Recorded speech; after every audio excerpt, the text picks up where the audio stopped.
Vamos a partir hoy día con esta charla inaugural con Picasso, se llama El genio revolucionario de las señoritas de Aviñón al Guernica.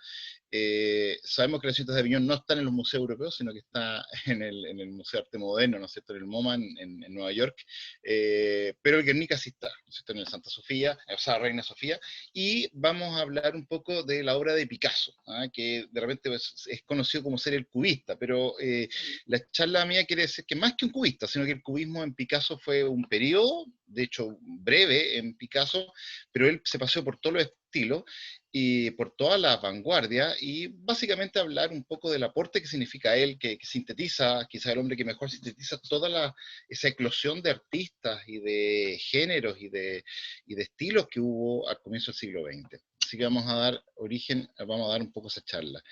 La charla parte con una cita que es bien interesante, que dice, cuando yo era pequeño, mi madre me decía, si te haces soldado, llegarás a general. Si te haces cura, llegarás a papa. Yo quería ser pintor y he llegado a Picasso. Entonces, hablar un poco de esta especie de libertad creciente que toma el artista, que alcanza su máximo grado, y básicamente qué significa este lugar que empieza a tomar el artista en el siglo XX. ¿Ah? Ya un proceso de emancipación que había sufrido desde prácticamente los autores del Renacimiento, incluso con Velázquez en España, y que con Picasso y Dalí va a alcanzar, ¿no es cierto?, la cota más alta, podemos decir, del lugar del artista que ocupa hoy día en el mundo. ¿Ah? Bien, eh, contar algunos rasgos simplemente de la vida de él. Él pasa su más tierna infancia, primero en Málaga, él es malagueño, en el sur de España, donde viven básicamente más o menos, pertenecen a la pequeña burguesía, bien en forma bastante precaria. Su padre quiere ser pintor, pinta temáticas que le gustan mucho a la gente de Málaga, que tiene que ver, ¿no es cierto?, con pintar cuadros de palomas que van habitualmente puestas en los comedores, las salas de estar de las casas, y él quiere ser, ojalá, un pintor reconocido, quiere, ojalá, dar clases en las academias de Bellas Artes, y está en eso. De repente le llega la oportunidad cuando se traslada a Coruña, al norte de España, un clima bastante más frío que la cálida Málaga, y allá va también a lograr un poco este puesto, después de pasar tiempo bastante precario, y va a alcanzar un poco un buen lugar. Pero es ese momento donde vamos a narrar un poco algunos episodios de la vida de Picasso que lo van conformando, y que van armando un poco su vida posterior. Tenemos ahí, ¿no es cierto?, que en la época de 1896 hasta 1903, es en la época que Picasso, ya muy joven, se emancipa un poco, se va a vivir a Barcelona, tomó contacto con los autores de vanguardia barceloneses, que son los más adelantados, podemos decir, a su época, en una España que es más bien tradicional y convencional y conservadora, y ellos miran siempre sus ojos puestos en Francia y sobre todo en París. Van a emigrar en algún minuto algunos de ellos a París, van a pasar su primer periodo, una cosa muy lamentable, un episodio muy lamentable en la vida de Picasso va a cambiarlos, donde va a ingresar en el famoso periodo azul que se conoce, hasta 1903 y finales de 1903, comienzo de 1904, donde inicia, hay 3 años más que va a ser la época rosa, también conocida, y ya iba a entrar, ¿no es cierto?, la época del cubismo, que es un periodo más o menos de 10 años, entre 1907 hasta 1916, donde desarrolla un poco lo que es conocido. Nosotros nos vamos a centrar básicamente, principalmente en el cuadro de las cintas de Aviñón y, por otro lado, en el cuadro del Guernica. ¿Ah? Vamos a concluir un poco ahí, ese es el espacio-tiempo que vamos a recorrer, no obstante que vamos a visitar algunos otros espacios. Pero después, ¿no es cierto?, sigue los periodos donde él va a tener, ¿no es cierto?, un retorno a una época neoclásica, cuando se casa con una bailarina rusa, después va a tener un periodo surrealista, ¿no es cierto?, y esto tiene que ver básicamente con sus romances, y con sus amores, con sus mujeres, con sus matrimonio, ¿ah? Que van a ir cambiando también, va a influir fuertemente en su vida. ¿Ah? El impulso surrealista se da en torno a Marie-Thérèse Walter, ¿no es cierto?, y después el periodo de guerras, que comienza con un periodo de mucho compromiso social y político en la época. Recordemos que el año 36 al 39 es la Guerra Civil Española, por lo tanto va a tener consecuencias también. Y después están los últimos años que él se va, ¿no es cierto?, al sur de Francia, a Vallauris, y donde ahí va va a pasar su última época, ¿no es cierto? Que ya es su otoño, el otoño de su vida, qué sé yo, para fallecer el año 1973. ¿Bien? Así que ese es un recorrido que vamos a, una peregrinación que vamos a hacer por la vida de Picasso.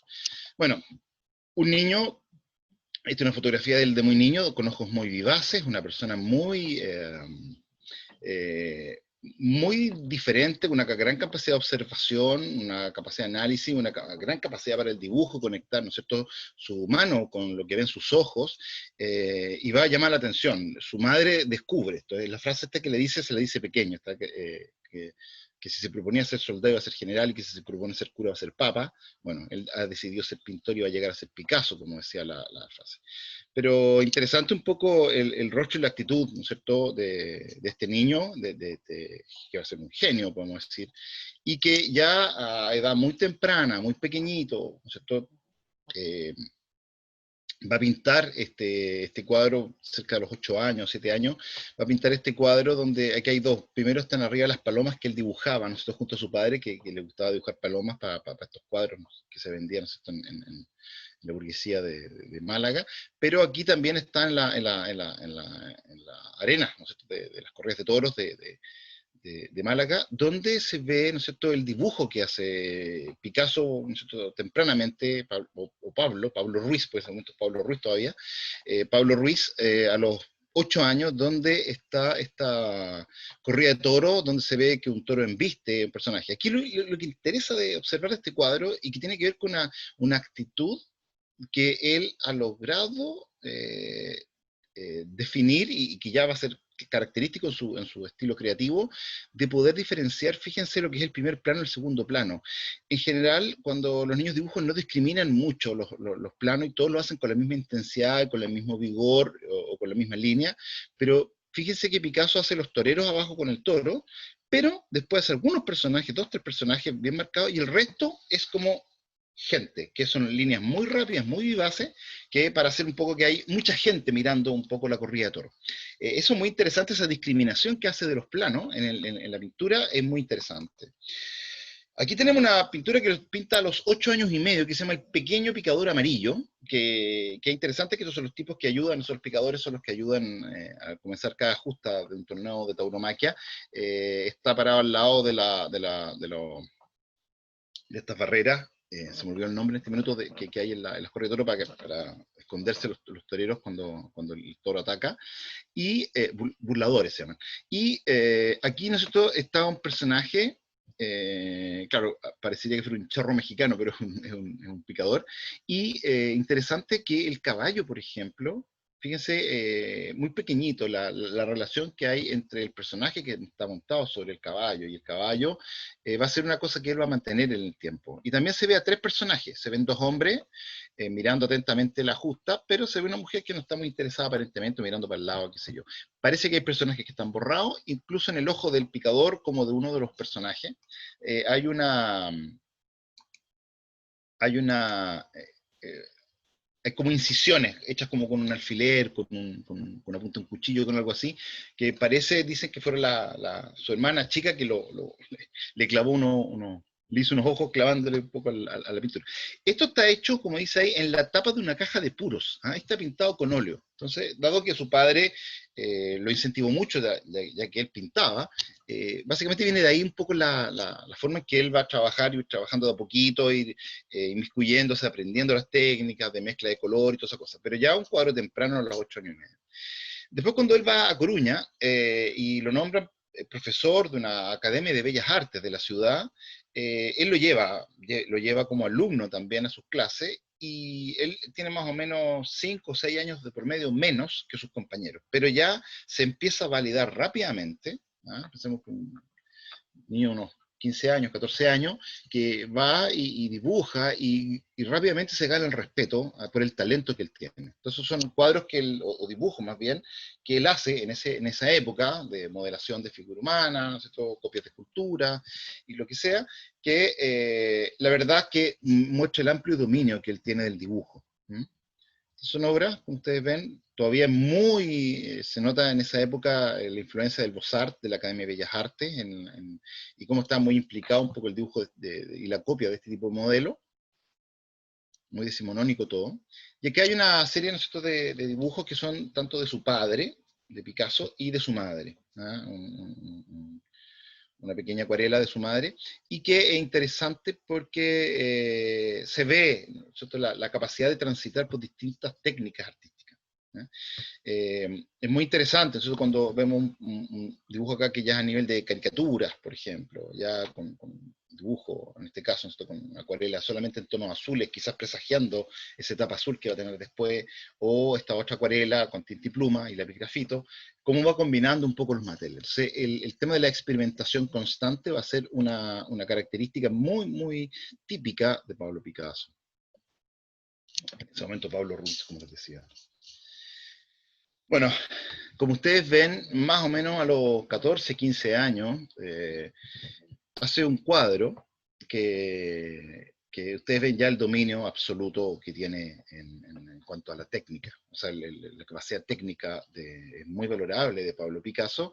Es una escena de primera comunión, donde pinta al padre de la niña que está haciendo la primera comunión, que es un retrato a su vez de su padre, su propio padre, los retrata ahí en la escena.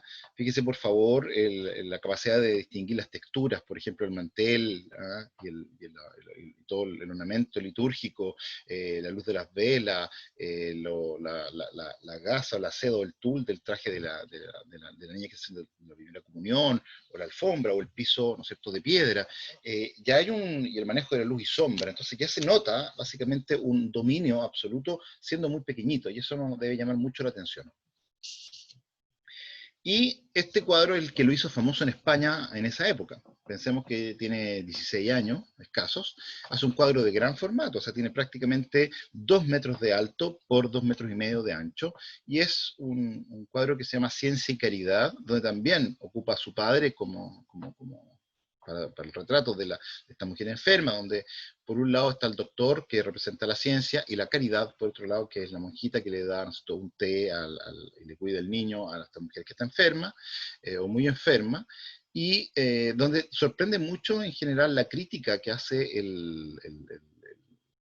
la crítica más experta de las obras de Picasso, es que ven que un niño, ¿cierto?, o un joven, adolescente, 16 años, ya toma registro de ciertas cosas que son bastante poco típicas en la observación, como por ejemplo, en la ventana se alcanza a ver el chorreado de la humedad, ¿no es cierto?, de agua que entra y que va decolorando un poco la pintura, que está pintado probablemente por el lucido en cal, ¿no es cierto?, en el muro, y va dejando la estela, ¿no es cierto?, el rasgo, la huella de su paso. Ese tipo de cosas, ¿no es cierto?, hacen que se muestre también el dominio técnico, ¿ah?, de representación que tiene Picasso. El cuadro está ahí para que vean ustedes más o menos el tamaño, no sé, que es de gran escala, y pintado, ¿no es cierto?, a una edad muy, muy temprana. Y eso también es lo que sorprende de este pintor.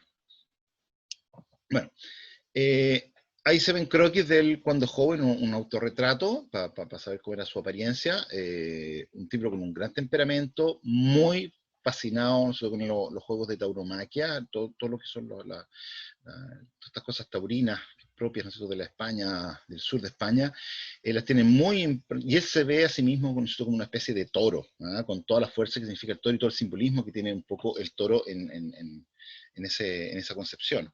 Entonces, es un tipo que es súper intuitivo, tremendamente intuitivo, que va a tener muy visceral, muy emotivo, de una persona muy fuerte, muy también expresivo y expansivo, pero también es un tipo que es capaz de absorber la energía de todo el resto. ¿Ah? Un tipo que es como un encantador de serpientes, ¿ah? Un seductor, es un hombre con una gran personalidad, que va a ir exacerbando con el paso de los años.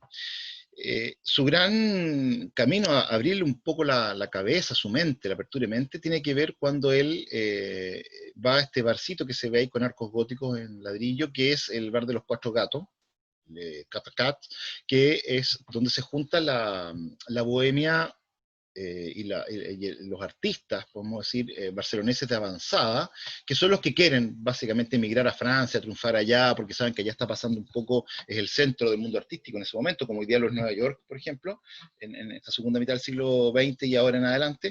El siglo XIX y el comienzo de la primera mitad del XX es prácticamente había que triunfar, para triunfar había que triunfar en París, pero ellos se juntan en Barcelona y ahí sueñan juntarse los hombres a hacer en este lugar, que es de Ricardo Piso, y que se ve un poco los Quatre Cats, se ve un poco esta escena avanzada.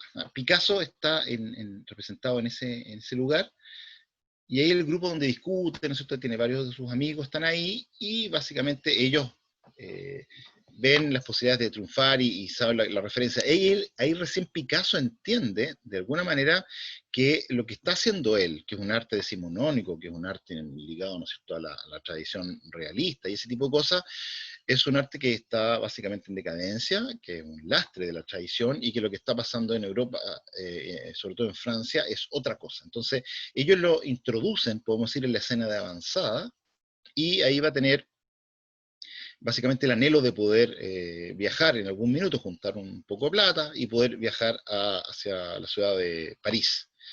Bueno, ahí está la escena actual del mismo restaurante o del mismo bar, se puede ir, ahí está el mismo cuadro, como ustedes ven, se ve más o menos está amoblado igual incluso, para poder visitar este lugar donde se juntaba esta escena de avanzada, ¿cierto? De la escena española o barcelonesa, que va a tratar de ir a triunfar, ¿no es cierto?, a este país de las luces, a esta ciudad tan rutilante como era París en ese momento. Ahí está otro retrato, donde también se ve a Picasso ahí. Bueno, y lo interesante un poco de todo esto es que ahí se convence con sus amigos. Y uno de sus amigos que lo va a llevar allá es Casagemas, Carles Casagemas o Casagemas, un chico de la alta burguesía, no sé, con dinero, qué sé yo, y lo convence de ir a París para la inauguración de la exposición del año 1900. Que París se transforma, se duplica la población prácticamente para la gran exposición que hay en París el año 1900, y van allá decididos, ¿no es cierto?, a la nueva vida, a encontrar con la bohemia, a tomar contacto con las vanguardias, ¿no es cierto?, con la escena, que todavía no se habla de vanguardias propiamente tal, pero con la escena de lo que estaba aconteciendo. Y viven juntos, de alguna manera conocen en estos bares o prostíbulos, ¿no es cierto?, hasta un par de niñas, ¿no es cierto?, se enamoran de ellas, tienen como sus romances, qué sé yo, pero lamentablemente Casagemas, su gran amigo, ¿no es cierto?, que era mucha afición a la lectura y a la literatura, tiene problemas de impotencia sexual, eh, cosa que su novia, que se llama Germaine, le critica cotidianamente. Por otro lado, queda seducido con la imagen de Pablo Picasso. En algún minuto Picasso, que vuelve a España, no sé, con su familia, y los continuos conflictos que hay entre Casagemas y Germain, finalmente Casagemas decide, ¿no es cierto?, en público, hay un bar frente a Germain y a un par de amigos, y se pega un tiro en la sien, y se muere. Picasso sabe después de esto, él no se encuentra en París en ese minuto, pero como que queda para adentro. No dice mucho un poco lo que va a pasar, pero aquí lo interesante es que él va a dibujar este cuadro un año después de la muerte de su amigo Casagemas. Está ahí se ve un poco el disparo en la sien. Como en el funeral, en el velorio, es como una imagen que hace. Y aquí ya lo empiezan los tonos, ustedes se ven que a pesar que hay un tono muy fuerte, pero el tono azul de la muerte, de ese frío, de esa distancia.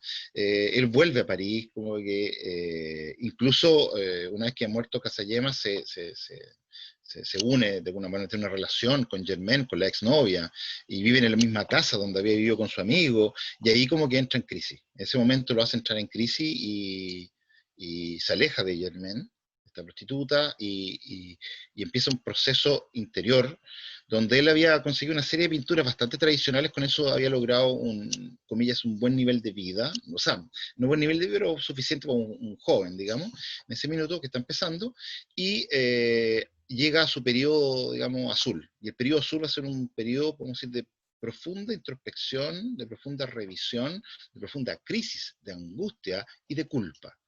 dado por la muerte de su amigo Casayema y que él había tomado, ¿no es cierto?, como pareja a la ex mujer de él, razón por la cual él se había suicidado.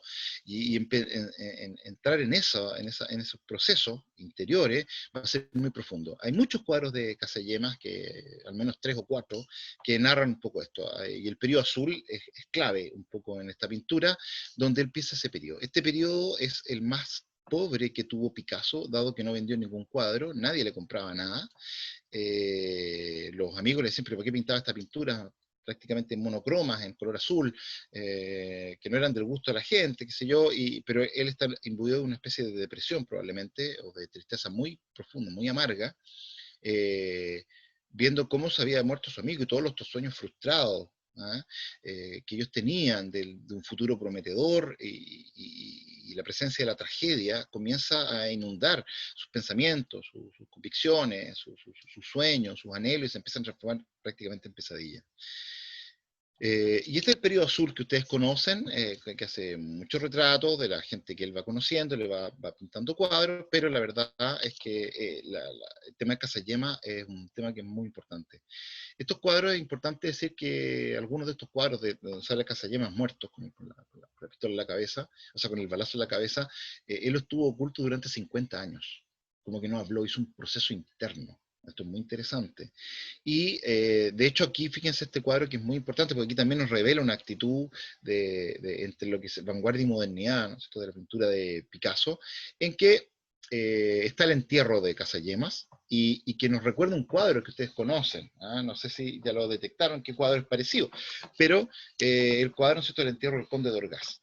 ¿Ah? Y que es muy interesante porque el Greco en este cuadro había pintado estos dos planos, se fijan, un plano terrestre, material, humano, y un plano celeste, divino, en el cual un poco está esta otra vida, ¿ah? La creencia en la vida futura, ¿ah? Que la muerte no era el final y que había algo más, ¿no es cierto?, que en Picasso tiene la intuición, ¿no es cierto?, como formado, ¿no es cierto?, en la religión católica, todo ese tipo de cosas, tiene ese sistema de creencia, y él tiene aquí un proceso como de catarsis, de revisión, y probablemente su obra más importante tiene que ser esta, ¿ah? Del periodo azul, este cuadro que se denomina La vida.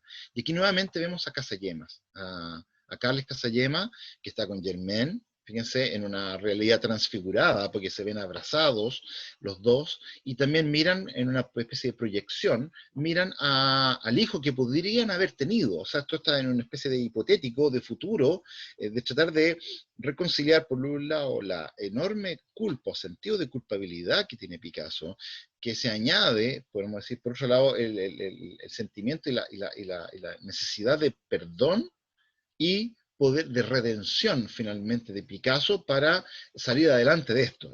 Y se ve también en el cuadro de proyecciones probablemente la misma figura de Casayemas con Germaine, o quizás puede ser mismo Pablo Picasso con Germaine en una cama atrás, y se ve a Picasso probablemente abajo en el suelo, se fijan como en este proceso de arrepentimiento y de esta...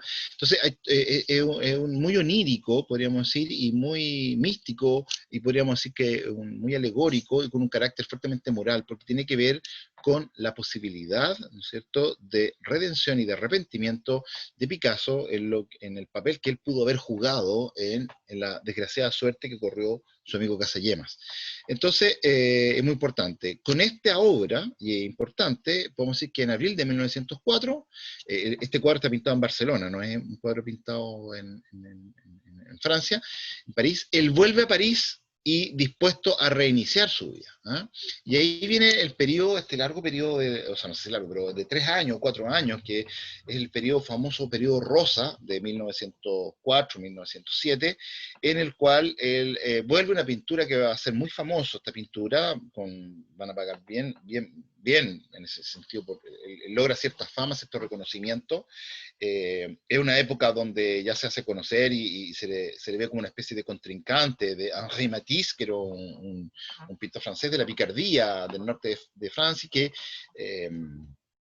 era como el otro, ya más mayor que Picasso, pero era el otro pintor fuerte que estaba renovando el lenguaje plástico, y era como el alter ego, probablemente de Picasso. Hay un video bien bonito por ahí que se llama Picasso y Matisse, les recomiendo que lo vean en YouTube, que narra un poco esta relación, esta ambigüedad. También la película Medianoche en París de Woody Allen también sale alguna referencia a esa tensión creadora que hay entre los dos, porque la gran pregunta es si el pintor es una luz solitaria o necesita un otro. Pensemos la pugna que hay entre Leonardo y Miguel Ángel, o entre Miguel Ángel y Rafael, o pensemos, ¿no es cierto?, en Dominique Ingres y también creo que Delacroix también tenían sus pugnas. Entonces, interesante ver cómo conviven un poco y cómo un genio necesita otro para esta fuerza creadora probablemente. Pero este cuadro del periodo rosa, que tiene que ver con un gusto que tenía muy devoto de asistir a los circos, que eran la gran entretención de la época. Ya no habían toros bueno, en Francia hay algo de toro en el sur, pero el circo era la gran entretención, podemos decir, que concitaba la atención de la gente, qué sé yo, y le encantaba ese mundo de los circenses. Había media nómade, media alternativa, media bohemia que tenían estos artistas circenses. Entonces él pinta de este mundo, y este cuadro es muy famoso, siempre de los arlequines, de la vida un poco más jovial, más libre que veía un poco en esta gente del ámbito circense, y se ha hablado mucho de este cuadro, que al personaje este gordo que hay ahí, ¿no es cierto?, este especie de bufón de rojo, que no se pintó la pierna, como que si Picasso se lo olvidó o simplemente no la hace por una especie de contravención al lenguaje típico. También se ve una corrección que hace al sombrero de la niña, como que la había hecho sin sombrero, después se lo pone el sombrero, parece algo así, pero interesante esta gama, porque ya vuelve a los colores, a un color que es mucho más de sombrío y frío, color azul. Estos colores cálidos ya empiezan de alguna manera a ganar adhesión y se venden a buen precio, podemos decir.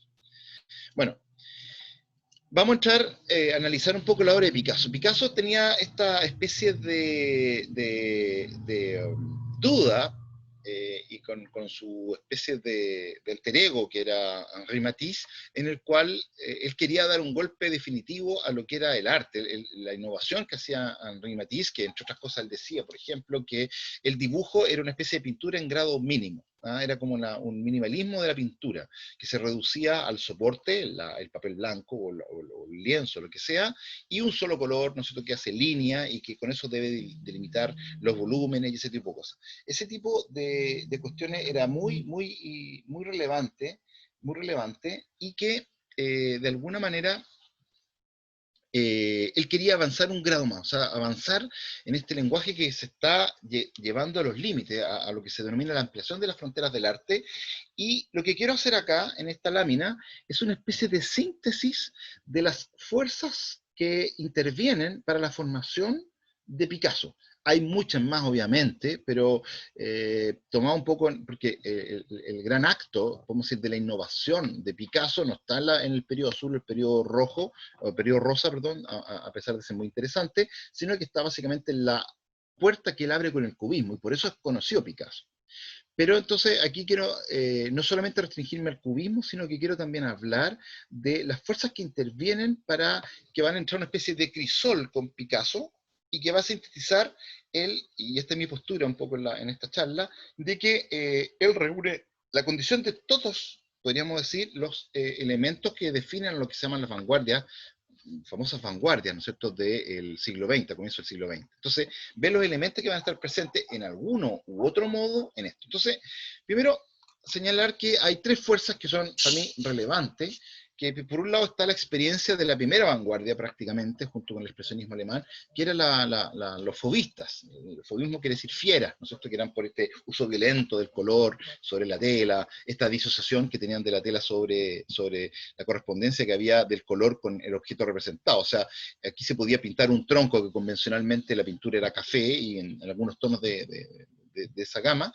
a pintar, por ejemplo, un tronco que sea verde o rojo. Aquí ya se rompe la asociación tradicional, o sea, esa ruptura, esa violencia sobre la tela que practican los fauvistas, clave un poco en las vanguardias. O sea, hay un lenguaje que él toma, podemos decir, la fecha, eso no tiene nada que ver, me equivoqué, pero los fauvistas toman algunos elementos. Otro elemento tiene que ver, ¿no es cierto?, con el arte africano, que que en ese momento también estaba en boga, por el proceso de colonización, se empezaron a descubrir, y por el ámbito, podríamos decir, esta especie de nostalgia del pasado, del futuro y de las culturas exóticas, de lo lejano en el tiempo y espacio, el arte primitivo, ya sea desde Oceanía, o sea de Extremo Oriente, pero sobre todo de África, por las colonias que habían allá, del arte africano empieza a tener un interés muy creciente a comienzos del siglo XX, y esto lo toma Picasso también, ¿no es cierto? Porque suministra elementos del vocabulario.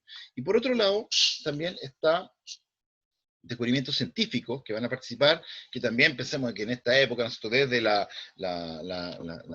teoría cuántica, el desarrollo de la teoría de la relatividad, ¿no es cierto? Todos los avances que hay, ¿no es cierto?, en óptica o en química, son relevantes también, de alguna manera participan de esta visión que va. Entonces, ¿qué elementos podríamos decir de cada uno? Podemos decir que de los fobistas recupera el valor expresivo de los materiales, la vinculación entre forma y espíritu, que habían logrado asimilar de alguna manera este mundo subjetivo y objetivo que hay en el arte, y no solamente un mundo objetivo. Rompen también con la tradicional asociación entre el objeto, ¿no es cierto?, y lo representado, y donde prima también la visión subjetiva del artista. Estos son elementos del fobismo que creo que son relevantes a la hora de entender un poco el proceso que va a surgir en Picasso.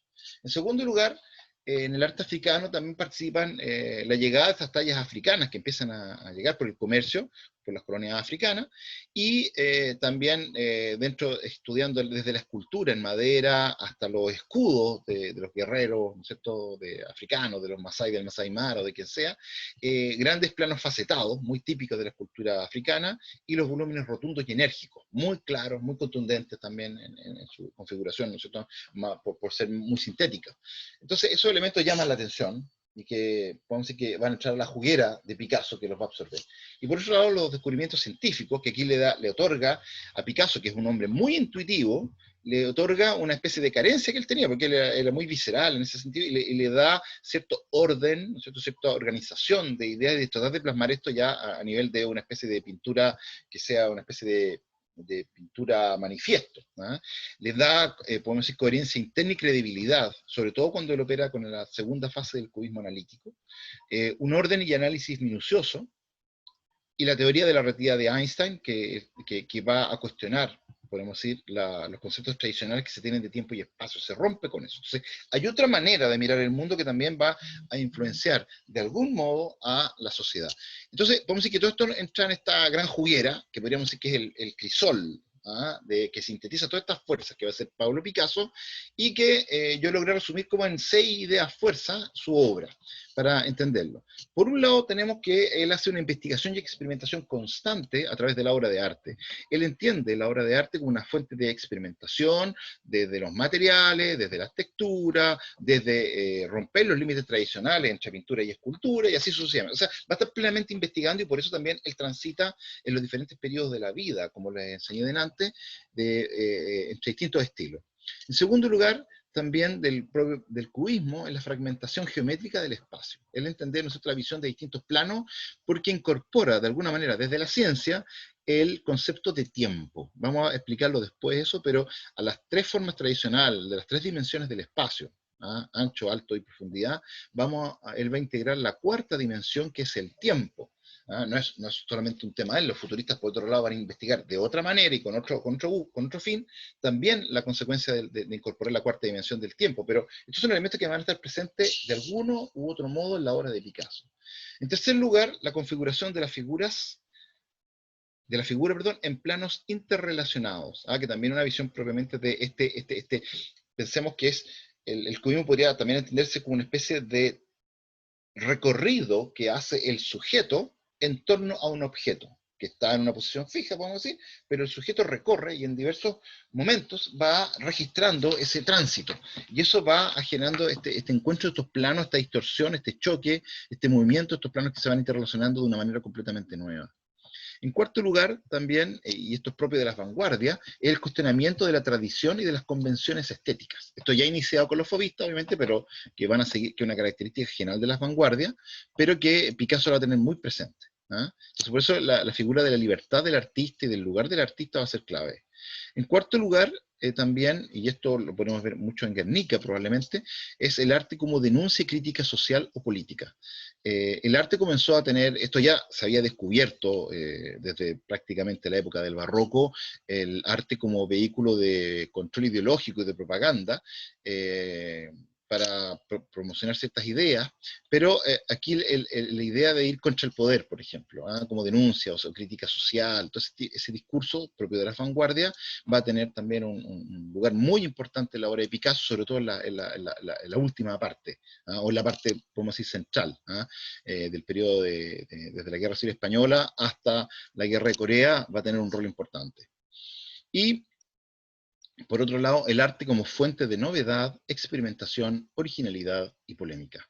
Por lo tanto, como ustedes ven, mucho de lo que define el arte de las vanguardias del siglo XX están sintetizados en Picasso. Entonces, lo que intento decir es que Picasso podría ser el prohombre, el hombre, la especie del arquetipo del artista de las vanguardias, porque reúne en sí, en esa búsqueda, ese anhelo, esa investigación constante, esa curiosidad insaciable de experimentación y de búsqueda de lenguajes nuevos para poder comunicar ciertas ideas.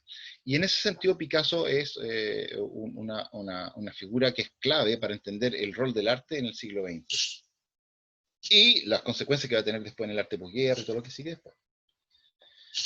Bueno, dicho esto, analicemos un poco la primera obra, que es esta, que está en el MoMA, en Nueva York, Las señoritas de Aviñón, que no es una señorita que no es que pertenezcan al pueblo de Aviñón, sino que básicamente es una vista interior de un prostíbulo en la calle Aviñón, o un nombre parecido que existía en Barcelona, donde Picasso pinta básicamente estas 5 mujeres, y que es un cuadro que la verdad es que en su momento el cuadro no lo entendió nadie, ni sus amigos que vivían todavía en Montmartre, en París, ni el público, ni los mandantes, perdón, ¿cómo se llama? Se me fue el nombre, pero las personas que venden arte, los marchantes, perdón, los marchantes, no entendieron la obra de Picasso. Podemos decir que la única persona que probablemente entendió fue Gertrude Stein, que era una mujer norteamericana, ¿no es cierto?, una literata, crítica literaria, junto con sus hermanos. Que los hermanos tampoco entendieron tanto, pero podemos decir que sí, Gertrude Stein y unas pocas personas más entendieron un poco este arte y entendieron que esto era muy importante porque estaba provocando una ruptura con el lenguaje y la convención de la representación, porque se rompía esa convención de la representación en el mundo artístico. Y en ese sentido, esta obra se va a transformar con el tiempo en la primera obra. Hay otra obra parecida también de otro pintor que se llama George Braque, que mencionamos en la introducción, que también junto con él van a tener un intenso periodo de intercambio, de discusión, se van a hacer muy amigos durante 2-3 años, que van a convivir, digamos, prácticamente tratando de generar la discusión de lo que tenía que ser la compuerta que habría este arte nuevo.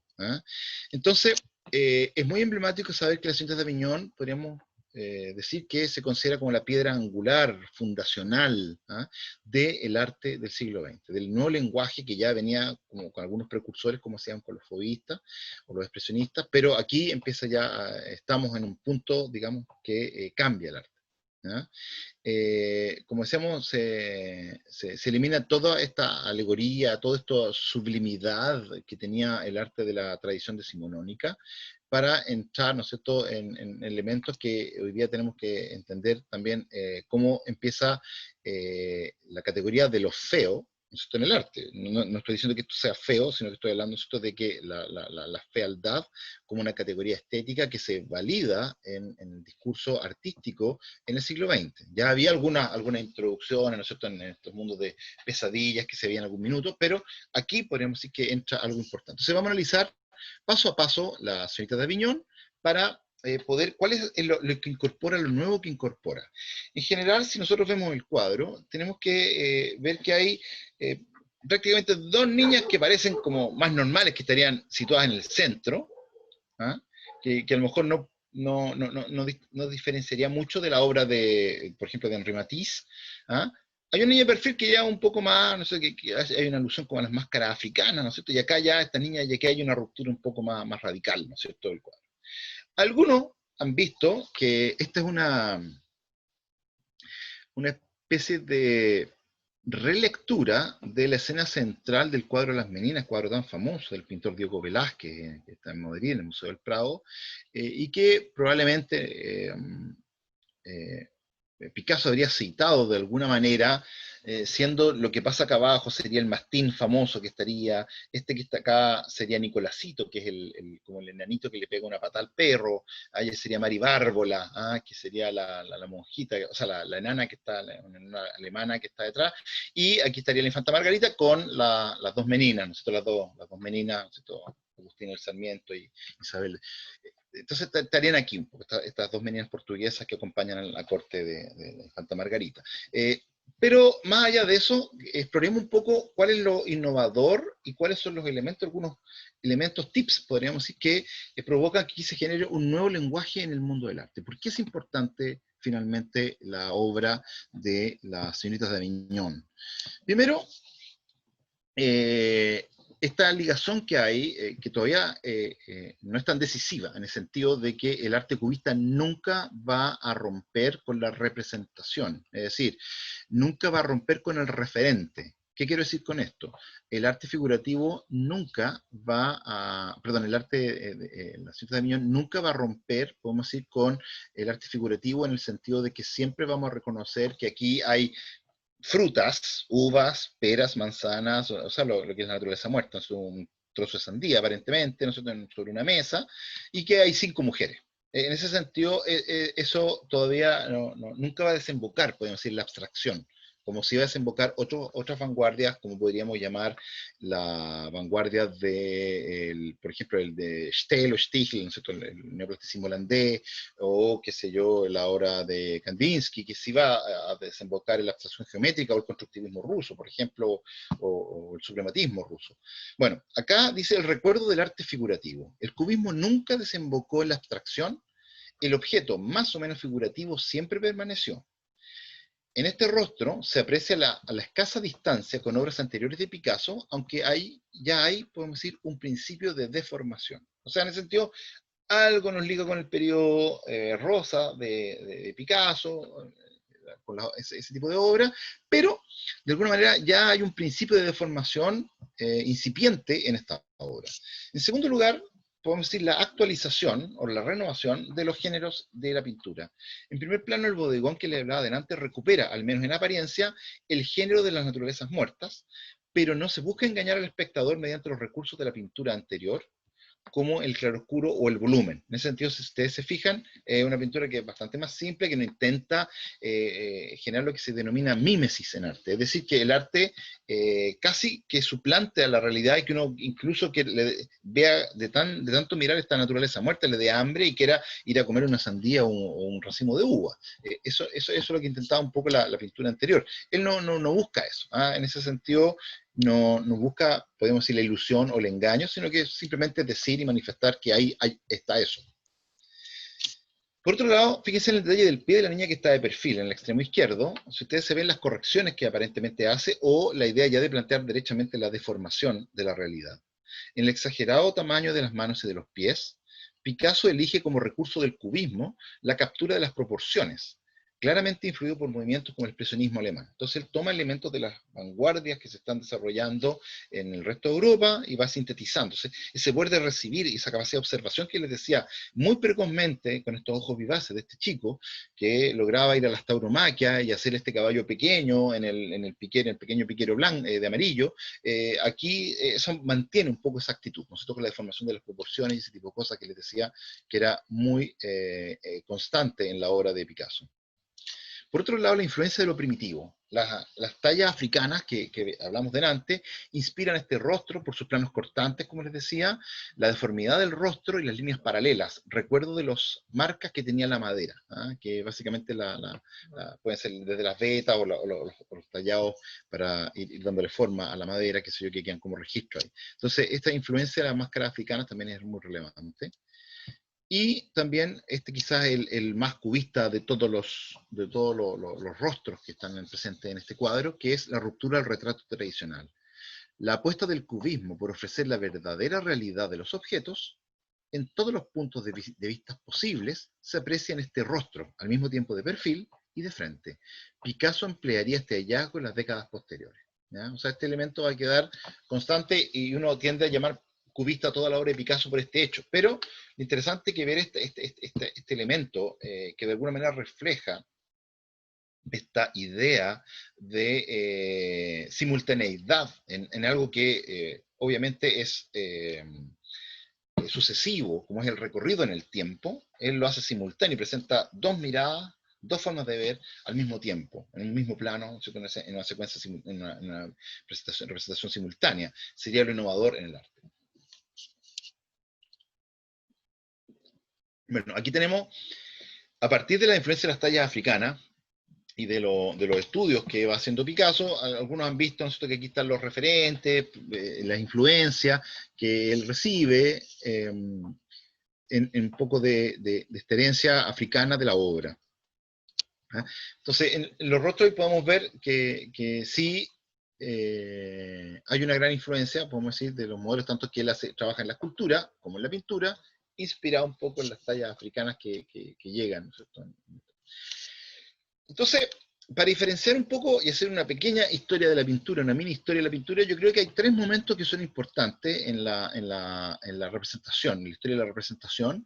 El primer momento tiene que ver con algo que se inaugura en la primera época, desde el comienzo, desde el arte rupestre, pero sobre todo en el arte egipcio, o en el arte mesopotámico, que es la forma de representar el espacio, y que básicamente, o de representar el mundo, y que en este caso, en esta lámina que representa el jardín de Nebamun, se puede ver esta idea en el cual Picasso, perdón, los egipcios representan, fíjense, un estanque de agua, pero lo representan bidimensionalmente. O sea, el estanque de agua se ve mejor desde arriba, podríamos decir, en planta. Pero los peces, las plantas y los patos que hay se representan de perfil. Igualmente los árboles que podríamos distinguir en ese cuadro, palmeras datileras, cedros del Líbano u otras plantas, otros árboles, vemos que se representan, ¿cierto?, en esta vista lateral, pero también cuando se inclina por el costado, se representan abatidos, como se ve ahí, y acá se representa así.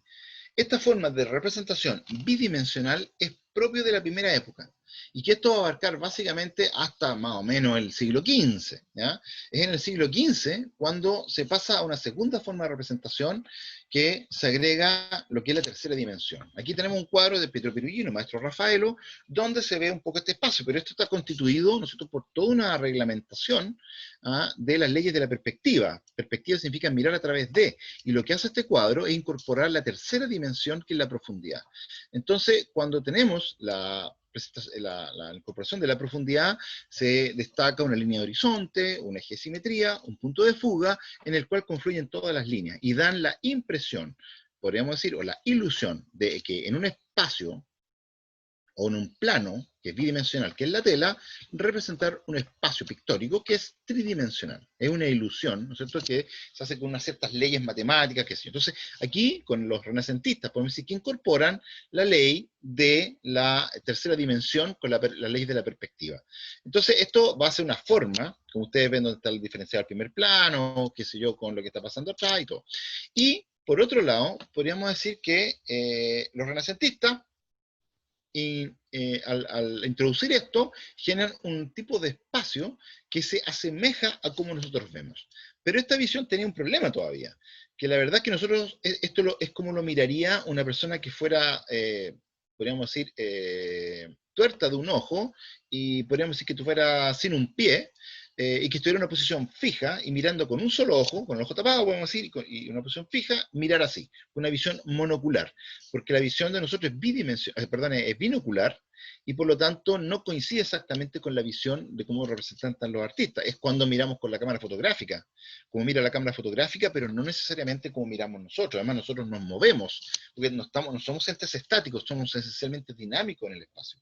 Por lo tanto, nuestra visión va cambiando. Y eso es lo que buscan, de alguna manera, los representantes del cubismo. O sea, agregar esa dimensión, que es el tiempo, y cómo expresar el tiempo. Pensemos que en 1895 se ha inventado el cinematógrafo, o sea, poquitos años de tiempo atrás se ha inventado un poco esa estructura. Por lo tanto, podríamos decir que la representación que tenía el espacio era una duda que ya venían expresando algunos pintores. El más típico precursor de esto es Cézanne, ¿ya? Paul Cézanne, que se había ido a vivir a la Provenza, al sur de Francia, ya representa en algunos cuadros, como ustedes ven, estas naturalezas muertas, pero lo que nos llama la atención, fíjense, es que los planos o los volúmenes, de alguna forma están como desfasados, es como que están desencajados, como que no respetan las leyes de la perspectiva tradicional. Cézanne ya empezó a intuir, podríamos decir, de que el movimiento, cuando yo giro, si estoy mirando a 1,20 m, es distinto si miro 1,40 m y si avanzo un paso hacia la izquierda o avanzo o rodeo el objeto, miro a la derecha. Y por lo tanto, estos desajustes, podríamos decir, se empiezan a manifestar en la pintura. Y eso es muy interesante cuando vemos, por ejemplo, esta obra de Picasso, que es una naturaleza muerta, que uno podría decir, claro, aquí hay una relación, podríamos decir, en los descubrimientos previos, que va a ser Cézanne a finales del siglo XIX, y que va a tener un eco, podríamos decir, virtuoso en Picasso cuando toma un poco estos elementos. Pero ya, fíjense que Cézanne se adelantaría a las leyes del tiempo y el espacio, de Einstein, podemos decir, y Picasso tomaría ambos elementos en la reflexión. Quizás para explicar bien el cubismo es mejor representar con esta obra de otro artista, un francés, Robert Delaunay, cubista, y vean estas obras de la Torre Eiffel. Imagínense ustedes por un rato, por un segundo, que ustedes van de paseo a París, van a la Torre Eiffel, al Campo de Marte, qué sé yo, o suben a Montmartre, o desde el Trocadero, o del río Sena, da lo mismo, pero van recorriendo la Torre Eiffel y tomando fotos en diferentes puntos de vista. ¿Ah? Imagínense cada, no sé, 10 pasos van tomando una foto de la Torre Eiffel. ¿Ah? De donde estén hacia la Torre Eiffel. Y después ustedes juntasen todas esas fotos en un solo cuadro, en un gran cuadro, big picture, ¿no es cierto? Cuando todas las, o sea, las 50 fotos que tomaron en ese momento de la Torre Eiffel, pegarlas juntas y componerlas. Siempre vamos a reconocer la Torre Eiffel, y que es la Torre Eiffel y no otra cosa. Pero aquí lo que se está sumando es como la suma de las vistas posibles que han ocurrido en un determinado tránsito, en un determinado recorrido que ha abarcado un tiempo. A lo mejor caminaron 1 hora en torno a la Torre Eiffel, pasaron por abajo, llegaron a la escuela militar del fondo, ¿no sé? De ahí tomaron una otra vista, o fueron al Trocadero, cruzaron el muelle, el puente al otro lado y tomaron la foto desde allá, o desde cualquier lado, y juntaron esas fotos. Entonces, básicamente esa suma de visiones posibles es lo que constituye la incorporación de la cuarta dimensión, es decir, un sujeto que ha recorrido en torno del objeto en un determinado tiempo y suma todas esas vistas posibles. Eso también podría explicarse como cubismo, y ese es también uno de los regalos que entrega el cubismo a la forma de la representación, que es como tratar de presentar en forma simultánea algo que por nuestra experiencia cotidiana es sucesiva, o sea, ocurre en determinado tiempo, ¿ah? Pero él lo junta todo y lo sintetiza en una sola gran imagen. ¿Ah? Entonces es muy interesante. También hay que decir otra cosa de la obra de Picasso, y para ya ampliar un poco más, es que la obra de Picasso en general es una obra que es súper autorreferente. Es una obra que, si bien logra explicar grandes problemas que ocurren, podemos decir, en el mundo, como les decía yo, el tema de la incorporación del arte africano, el tema de los fobistas y las vanguardias, o las problemáticas de la ciencia, también él logra sintetizar, junto con las grandes preguntas de la gran historia, también las preguntas o las reflexiones de la intrahistoria o de la vida personal de Pablo Picasso.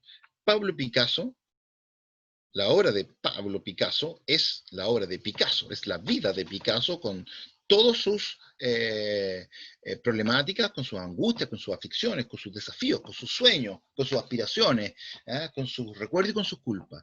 Todo tiene que ver ahí, con sus anhelos.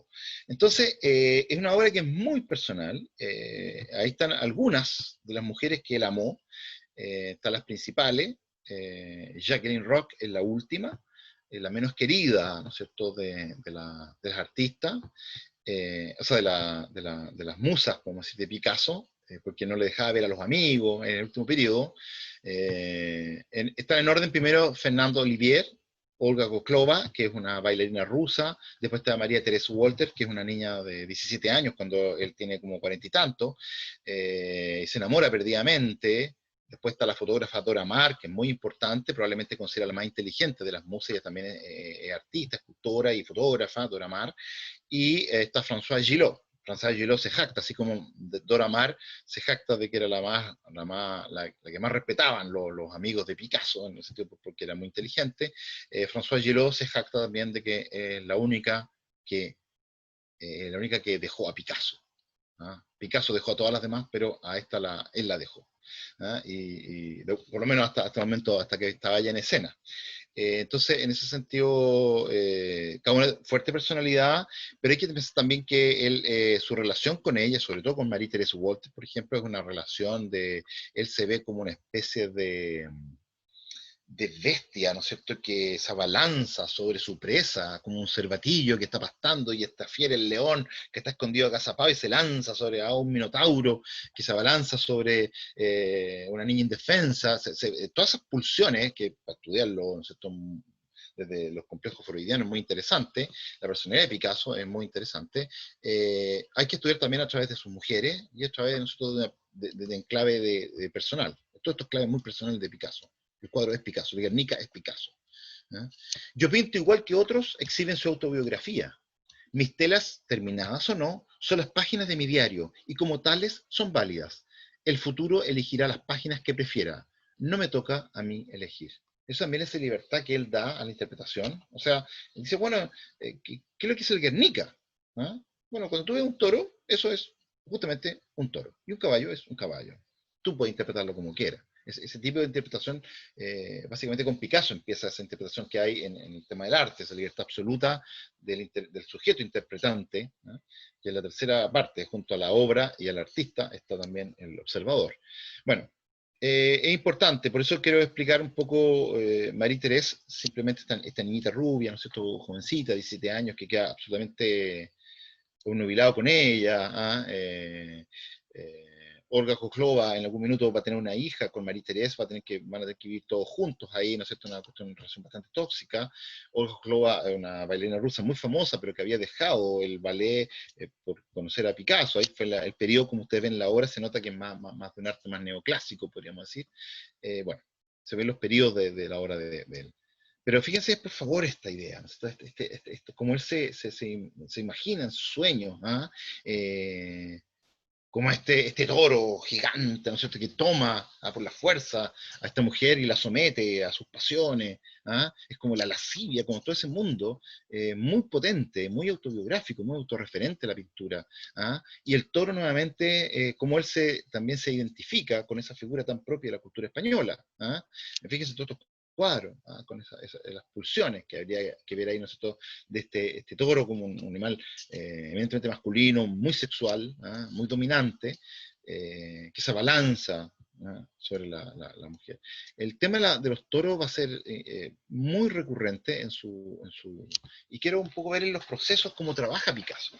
Esta serie de toros, que son 12 pinturas, o 12 dibujos más bien, a carboncillo, nos refleja un poco cómo él trabaja la realidad y le da un poco de estructura a este personaje intuitivo y como decía, que funciona mucho con sus pulsiones, muy viscerales, muy sexuales en su obra, pero ver también cómo él hace un esfuerzo, de alguna manera, por reflexionar sobre lo que él hace.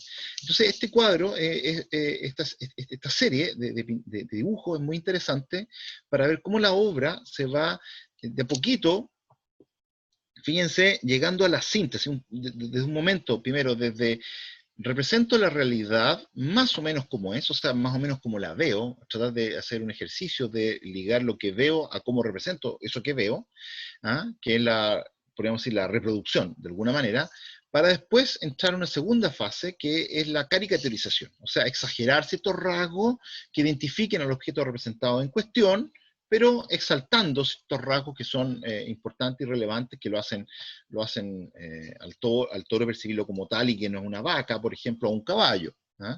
Y luego de ese proceso, empezar de a poquito hacer una especie de reducción mediante un análisis a reducir el elemento a sus elementos esenciales, podríamos decir. De cada parte a los elementos esenciales, hacer un proceso de progresiva síntesis, podríamos llamar, detectar sus líneas de fuerza, si bien que es un trabajo como muy racional también, detectar ciertas líneas de fuerza, ciertos elementos compositivos que son clave, para luego identificarlo y luego hacer un proceso de reducción sistemática o progresiva de esos mismos elementos para llegar, pero que nunca se pierda que es un toro. ¿Ah? Y como decía, no una vaca o un caballo u otro animal, sino que eso. Entonces, de alguna manera empieza ese proceso de reducción sistemática a encontrar ciertos elementos que se pueden quitar como otros que no se pueden reducir simplemente. Y hay un proceso ahí también intelectual que es muy interesante. Entonces, va en ese trabajo que él va realizando, va haciendo ese ejercicio, podemos decir, intelectual de reducción progresiva para llegar a la síntesis final. Entonces, muy interesante cómo él, en ese proceso, que como les decía es un proceso como racional y analítico, va a llegar finalmente a su elemento final, que es esto. Él dice una frase que es muy interesante, dice, tuve que pasar toda mi vida para volver a representar o a dibujar como lo hacía un niño. ¿Ah? O sea, ese proceso que él, es casi como de construcción, hablando en términos modernos, ¿no es cierto?, de realidad, de construcción progresiva, para llegar a la esencia misma de la cosa. Y esto, como vemos ahí, sabemos que sigue siendo un toro, y no otra cosa. ¿Ah? Probablemente quizás similar a como lo dibujaría un niño o algo así, pero reducido a sus elementos prácticamente esenciales. Yo les mostré 12, aquí les voy a mostrar solamente 9 del proceso sistemático que hizo, pero para que nos vayamos viendo el proceso también, porque esto nos revela también la forma en que está organizada la mente de Pablo Picasso, y nos ayuda también a entender de alguna manera, aunque no están todos porque no me cabían en la imagen, pero puse 9, al menos de los 12, para poder hacer este proceso. Bien, bueno, y dicho esto, nos vamos a la parte final de la presentación, o la última parte, que es el Guernica, ¿no? El año 1937. Así que aquí hay muchas interpretaciones, un cuadro que se ha llamado probablemente el cuadro más importante que se ha hecho en el siglo XX, quizás como la gran obra del siglo XX, y dice Picasso, la pintura no está hecha para decorar viviendas, es un instrumento de guerra ofensiva y defensiva contra el enemigo. Interesante, porque aquí ya le da un carácter político o social, o compromiso social, que esta fase ya más madura, que tiene que ver con el periodo entre guerras, tiene que ver con la guerra civil española, que asoló España entre el 36 y el 39, y después ya la Segunda Guerra Mundial, y después viene al ladito, ¿no es cierto?, la Guerra de Corea, el año 48-49, la Guerra de Corea, y bueno, pues la Guerra de Vietnam. Entonces viene un poco un periodo que va a ser muy fuerte, en Picasso, que ya venía además de la Primera Guerra Mundial, que también se la pasó. Entonces, podríamos decir que si algunos le achacaban un poco compromiso político, probablemente por una pintura muy personal al comienzo, ahora él decide, vamos a decir, inmiscuirse en los problemas de su época. Él, de alguna manera, es comunista, afiliado, pero empieza a mantener sus dudas, sobre todo en el periodo de Stalin. Después de Stalin, digamos, con el tipo de gobierno que él lleva y con la matanza de Trotsky, el asesinato de Trotsky, y después con las matanzas que lleva, no sé, él empezó a distanciarse de alguna manera con esta fase o esta parte del comunismo, a pesar de que hay un dibujo donde él hace un dibujo de Stalin, pero la verdad es que empezó a distanciarse y no quería que lo mezclaran mucho con él, en algún minuto. Bueno, a Picasso le encargan en enero del año 37, le encargan hacer un cuadro un cuadro que representase al pabellón español que se iba a presentar en París. Pero el gran problema es que esto fue encargado en enero. Y él dice, ya, ok, yo lo voy a hacer, ¿verdad? Pero a los pocos meses, en abril, el 26 de abril, ocurre el famoso bombardeo de Guernica. ¿ah? Que fue, este tiene varias implicancias, este bombardeo, voy a explicar un poco el contexto histórico. Dentro de la Guerra Civil Española hay una parte del ejército que ya se había liberado de los tratados de Versalles, que ya habían decidido no pagarlos con Hitler en el año 34, habían dejado de pagar los costos de la guerra con las fuertes sanciones impuestas por el Tratado de Versalles sobre Alemania, y de alguna manera Hitler tenía ya un plan de dominio, de dominio mundial, ya había o por lo menos europeo, ¿no es cierto?, lo que se llama la Gran Pangermania, que era toda unificar todas las zonas con mayoría áreas, ¿no es cierto?, en Europa, y ya había pensado su método de guerra, que era la famosa Blitzkrieg o la guerra relámpago, y que tenía dos partes. Primero, la guerra con divisiones mecánicas, mecanizadas, aéreas primero, después blindadas, y finalmente la infantería para hacer los trabajos de limpieza. Pero por otro lado también incluía un nuevo factor que era la guerra psicológica, que en general, por ejemplo, en la Primera Guerra Mundial, cuando morían civiles, eran básicamente daños colaterales porque había un regimiento o una división que había entrado a una ciudad y que, bueno, se bombardeaba la ciudad porque estaba en el regimiento, pero no se bombardeaba una población civil porque habían civiles. Pero ahora Hitler dice, no, lo que hay que hacer acá es bombardear tras las líneas enemigas para provocar la deserción, básicamente por un impacto psicológico que se llama, es decir, donde las personas que están, los soldados que están en el frente, empiezan a ver que sus ciudades o donde vivían sus familias están siendo bombardeadas por una persona indefensa que está siendo bombardeada tras las líneas enemigas, y que esto empieza a provocar básicamente la deserción y la desmovilización de la tropa. Entonces, en ese sentido, ensaya el famoso bombardeo a Guernica, que un día, qué sé yo, a las 3 de la tarde, cuando los españoles duermen siesta, no sé quién está alejada de los conflictos, en el País Vasco, básicamente se bombardea esta ciudad. ¿Ah? Causan varios miles de muertos, mucha destrucción. ¿Ah? Nos recuerda un poco las imágenes que vemos de Beirut ayer, tristemente, con esa explosión, pero o de la zona en Siria, que si no se nos recuerda un poco de la Segunda Guerra Mundial, pero queda devastada la ciudad, ¿ah? Un pueblo que está indefenso, donde principalmente mueren mujeres, ancianos y niños.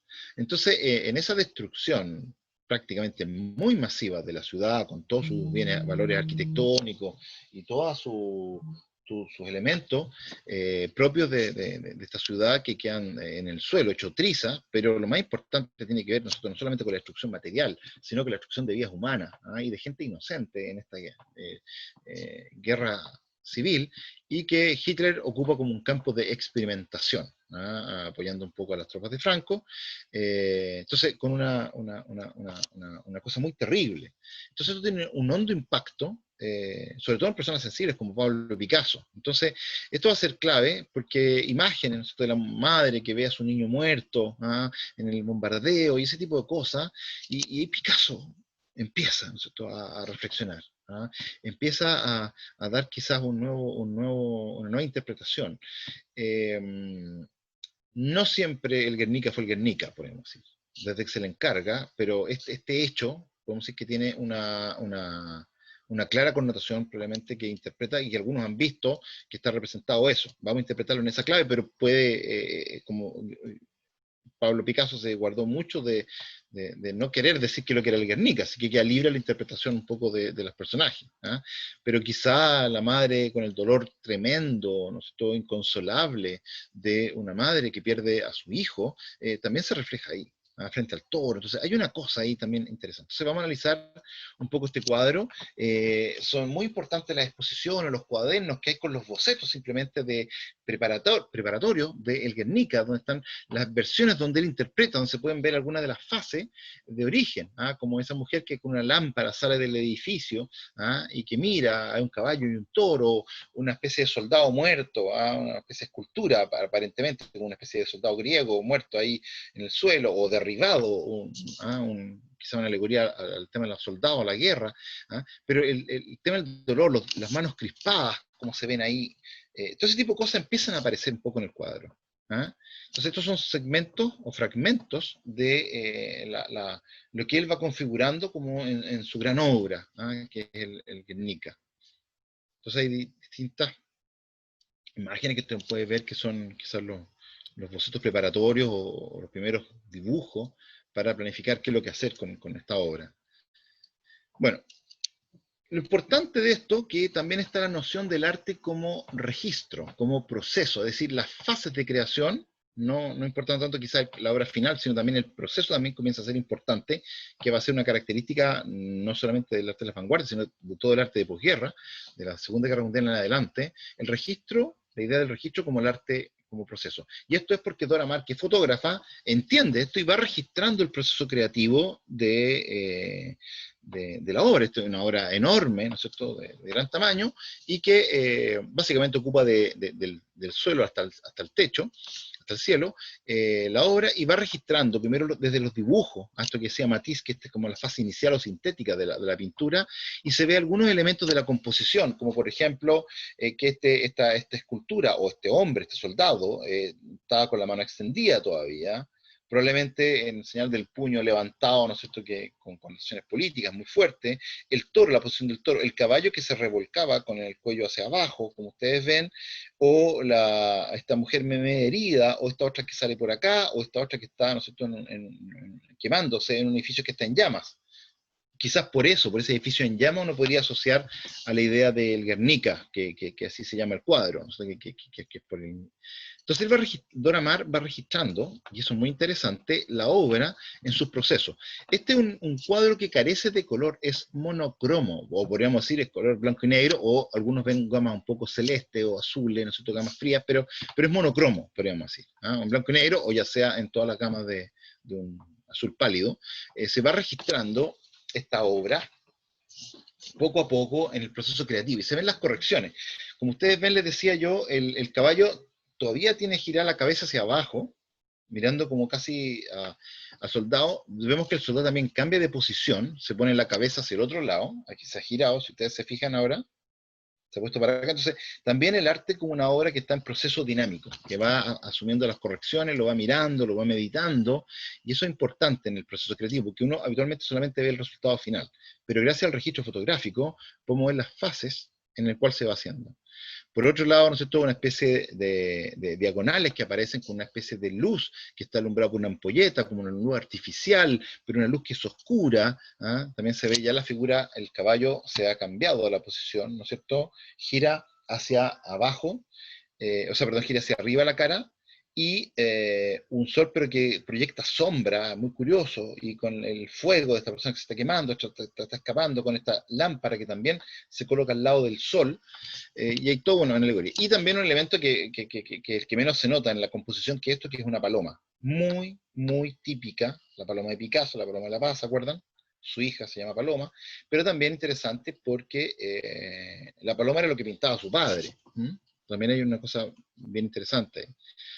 Bueno, se va componiendo el cuadro de a poquito, van apareciendo, ¿no? Ya las líneas fundamentales en esta gama monocroma, va apareciendo ya el resultado prácticamente final del cuadro, que va a quedar en su estado con las pequeñas correcciones que se van haciendo, para ya mirar,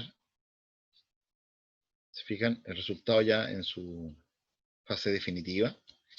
Este cuadro no llegó a la inauguración del pabellón de Español, llegó después, se demoró, porque no estaba listo, y además hubo que llevarlo ahí. Este cuadro, ustedes saben que después de la exposición no se fue a España porque estaba Franco, así que se fue a Estados Unidos y volvió después de que murió Franco. Así que ahora está en el Reina Sofía y se puede apreciar, pero no estuvo siempre ahí. ¿Ah? Bueno, ahí están los organizadores del pabellón español que posan cuando ya el Guernica está instalado en el pabellón. Y como les decía, la inauguración se había hecho el 24 de mayo, pero Picasso llegó con la obra y no pudieron abrir el salón hasta el 4 de junio. Pero hoy día podemos decir con la historia valió la pena la espera, podemos decir. Así que ahí está la comisión de los organizadores y con su obra que sorprendió al mundo. ¿Ah? Sorprendió al mundo esta obra, como decía, que se ha convertido con el tiempo en la obra más relevante probablemente de la historia del arte del siglo XX, y que no es propiamente cubista, porque es cubista, pero también es expresionista, tiene rasgos, ¿no es cierto?, Y muchos han visto una interpretación que es mucho más bonita, para mi gusto, que es una especie de síntesis de toda la historia del arte. Entonces, de reflejar tanto una vivencia personal, pero también esta cosa entre la intrahistoria y la gran historia, hacer ese nexo, ese vínculo, es muy interesante. Entonces, veamos algunos elementos de cómo participa este cuadro dentro de la composición. Ahí está el actual rey de España, ¿no es cierto?, que Felipe, que presenta a Barack Obama, lo lleva a mostrar el Guernica. Entonces también este cuadro es como un hito muy relevante. ¿Ah?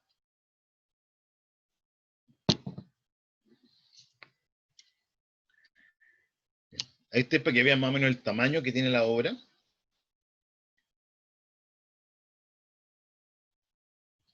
Ahí parece que está diciendo la niña no se puede tomar fotos. ¿Ah?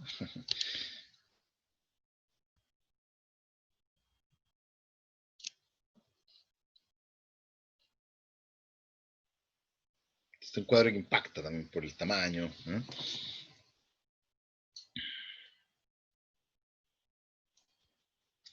Bien. Veamos entonces algunas características del cuadro para analizarlo y entender un poco de qué trata esto. El cuadro se podría dividir en algunos fragmentos, se puede dividir en tres, con una especie de tríptico antiguo, también se puede dividir en cuatro fragmentos más o menos, cuatro zonas más o menos similares, pero lo vamos a dividir como el tríptico tradicional de los trípticos religiosos, de los retablos medievales, donde tiene un panel central con dos paneles laterales, o dos postigos laterales, y que se puede entender también como una especie también de cita a ese tipo de representación tan común en Francia y España, ¿bien? Como una especie de tríptico. Entonces vamos a ver el primer plano, el primer panel, como si leyéramos, ¿no es cierto?, en ese orden, con la mujer y el toro. El segundo panel, ¿no es cierto?, el primer panel es ese, es el panel central, vamos a ver con los personajes, y el último panel, el postigo de la derecha. En general, este tiene hay básicamente 9 personajes, si podríamos llamarlo así, de los cuales hay 4 mujeres, hay un hombre, hay un niño y hay 3 animales, una paloma, un toro y un caballo. Entonces vamos a ver esta escena la vamos a tratar de entender en esa estructura, como un panel, podríamos decir, de medieval o litúrgico, ¿no es cierto?, de los altares que se colocaban, y interpretarlo un poco desde esa manera, desde esa óptica, y tratar de seccionar un poco el cuadro. ¿Ya? También hay otra fórmula que también, por la luz que tiene, que nos genera también una especie de diagonales, con una especie de triángulo, que abarca también toda una zona que va desde el hombre que está caído, esta especie de soldado o estatua, y la otra mujer que se arrastra también, ¿no es cierto?, como herida, que va saliendo también del edificio en llamas probablemente, y que conecta un poco con el sol. Esos son también visión. Entonces, analicemos por partes el cuadro del Guernica. Entonces, primero, la figura del toro. ¿Ah? Vamos a ir en la lectura así como leemos nosotros de izquierda a derecha. El toro es un animal que es muy representativo de España, muy característico, como decía, la tauromaquia, pero también es muy característico en toda la obra autorreferencial de Pablo Picasso. Él, cual les mostré en algunas imágenes anteriores, se siente también que es un toro. O sea, puede ser él, el toro con esa fuerza, con esa violencia, con ese ímpetu, nosotros también con esa arrogancia, con lo que ustedes quieran, con esa bravura. Y podría representar varias cosas. ¿Eh? Uno tendría que leer también en clave qué significa ese toro, pero lo cierto es que está al lado de una mujer que llora, pero fíjense que aquí ya esta mujer que llora por su hijo muerto es el dolor inconsolable de una mujer. Tal vez el dolor más grande que puede tener una madre es la pérdida de su hijo, eso lo sabemos todos por vivencia personal, ¿no es cierto? El dolor más fuerte que puede experimentar una mujer es el dolor de la pérdida de su hijo. Pero es tan grande este dolor que ya las formas convencionales o tradicionales de representar el arte no sirven. Es decir, no podemos representar con los sistemas convencionales. Porque el dolor es tanta desmesura, tanto desgarro, tanto dolor, hasta lo indecible de este grito ahogado, que probablemente nosotros se transforma en una cosa muy tremenda. Y por eso aquí quizás Picasso ha elegido también representar algunas citas ¿ah? En la historia del arte. ¿ah? Como les decía yo, como un compendio de la historia del arte, quizás lo que está pasando acá. Entonces, hay que revisarlo en esa clave cuando lo veamos, ¿no es cierto?, al toro. ¿Quién sería el toro probablemente?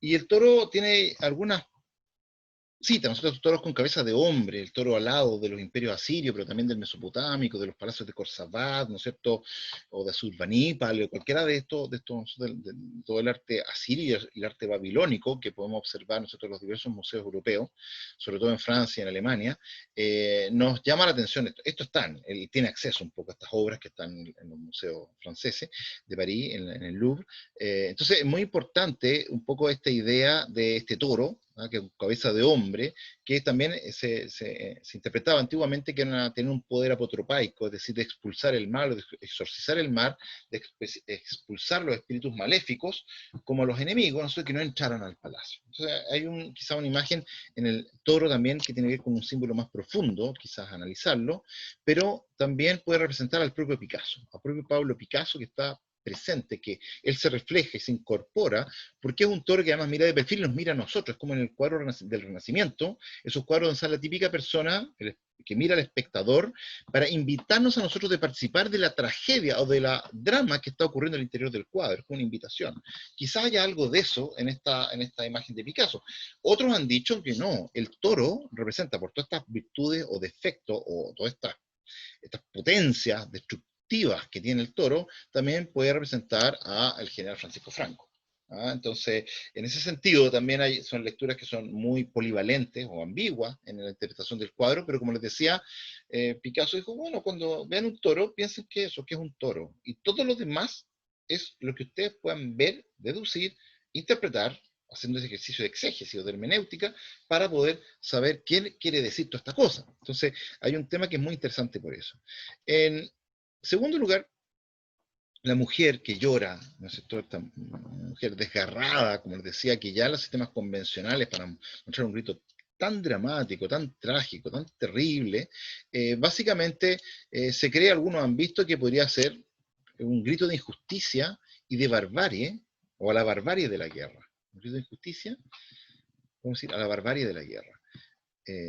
Entonces, esto podría ser también cita de ciertas obras que nosotros hemos visto. Por ejemplo, en Sergei Eisenstein, el film del profesor Potemkin, ¿se acuerdan?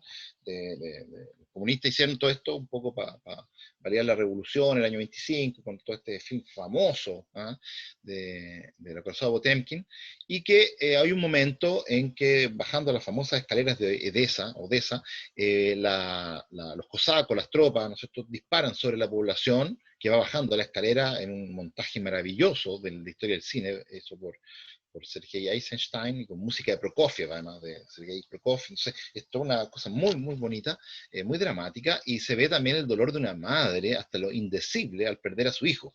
Probablemente, nosotros también hay que hay alguna relación en eso, pero también hay otro elemento. Esto también podría ser una pietà, nosotros que es el momento único de cuando María recibe el cuerpo exánime, muerto, de su hijo, después de la crucifixión, de un dolor terrible también, y está la madre ahí, ¿no es cierto? La pietà es un término genérico, está la pietà de Miguel Ángel, pero hay otras cientos y miles de pietà, ¿cierto? Y que tiene que ver un poco con eso también, ese momento de recibir el cuerpo muerto de un hijo. En la Pietà está calmado, pero un cuadro único en ese sentido que comparte quizás con los medievales, pero todo después del arte del siglo XV en adelante muestran a María desgarrada. Y también una cita, también nos doy un referente, que es también el famoso cuadro el cuadro, la ópera prima, podemos decir, del expresionismo alemán, que es el Grito de Munch, que es un pintor noruego, que pinta a finales del siglo XIX, este cuadro, el Grito de Munch, que este grito interior, ¿no es cierto?, que hace que ya las fórmulas tradicionales para hacer un grito tan profundo, tan dramático, tan exacerbado, que ya deforma el rostro de lo profundo que es, hay que recurrir a otras técnicas, hay que recurrir a ampliar las fronteras del arte, y por eso las diagonales, las gamas frías adelante, las gamas cálidas atrás, el movimiento, todas esas cosas que ocurre, esa soledad de este hombre que grita a pesar de que hay unas personas cerca, pero que está ahogado y solo. Recuerdan probablemente el grito del padre, nosotros del padrino, en la entrega 3, nosotros de la novela del padrino, la película, nosotros los gritos famosos de Al Pacino, un grito ahogado cuando muere su hija en las escaleras también, que también nos recuerda un poco ese tipo de desgarro.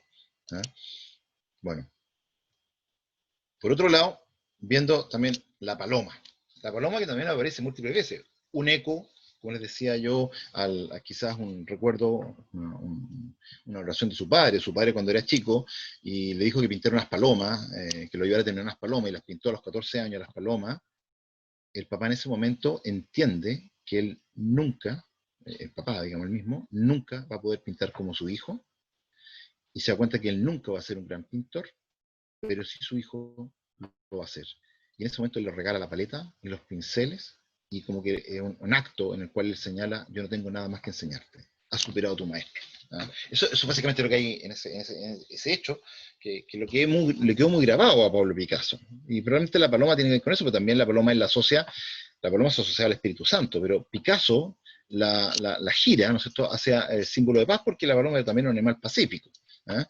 Y se ve a esta paloma también, ¿no es cierto?, asustada, que escapa frente a esto. Es un elemento que no se ve mucho en el cuadro, que cuesta reconocerlo, pero que está ahí, que nos recuerda, por ejemplo, a cuadros de Piero de la Francesca o de cualquier otro pintor del Renacimiento, ¿ah?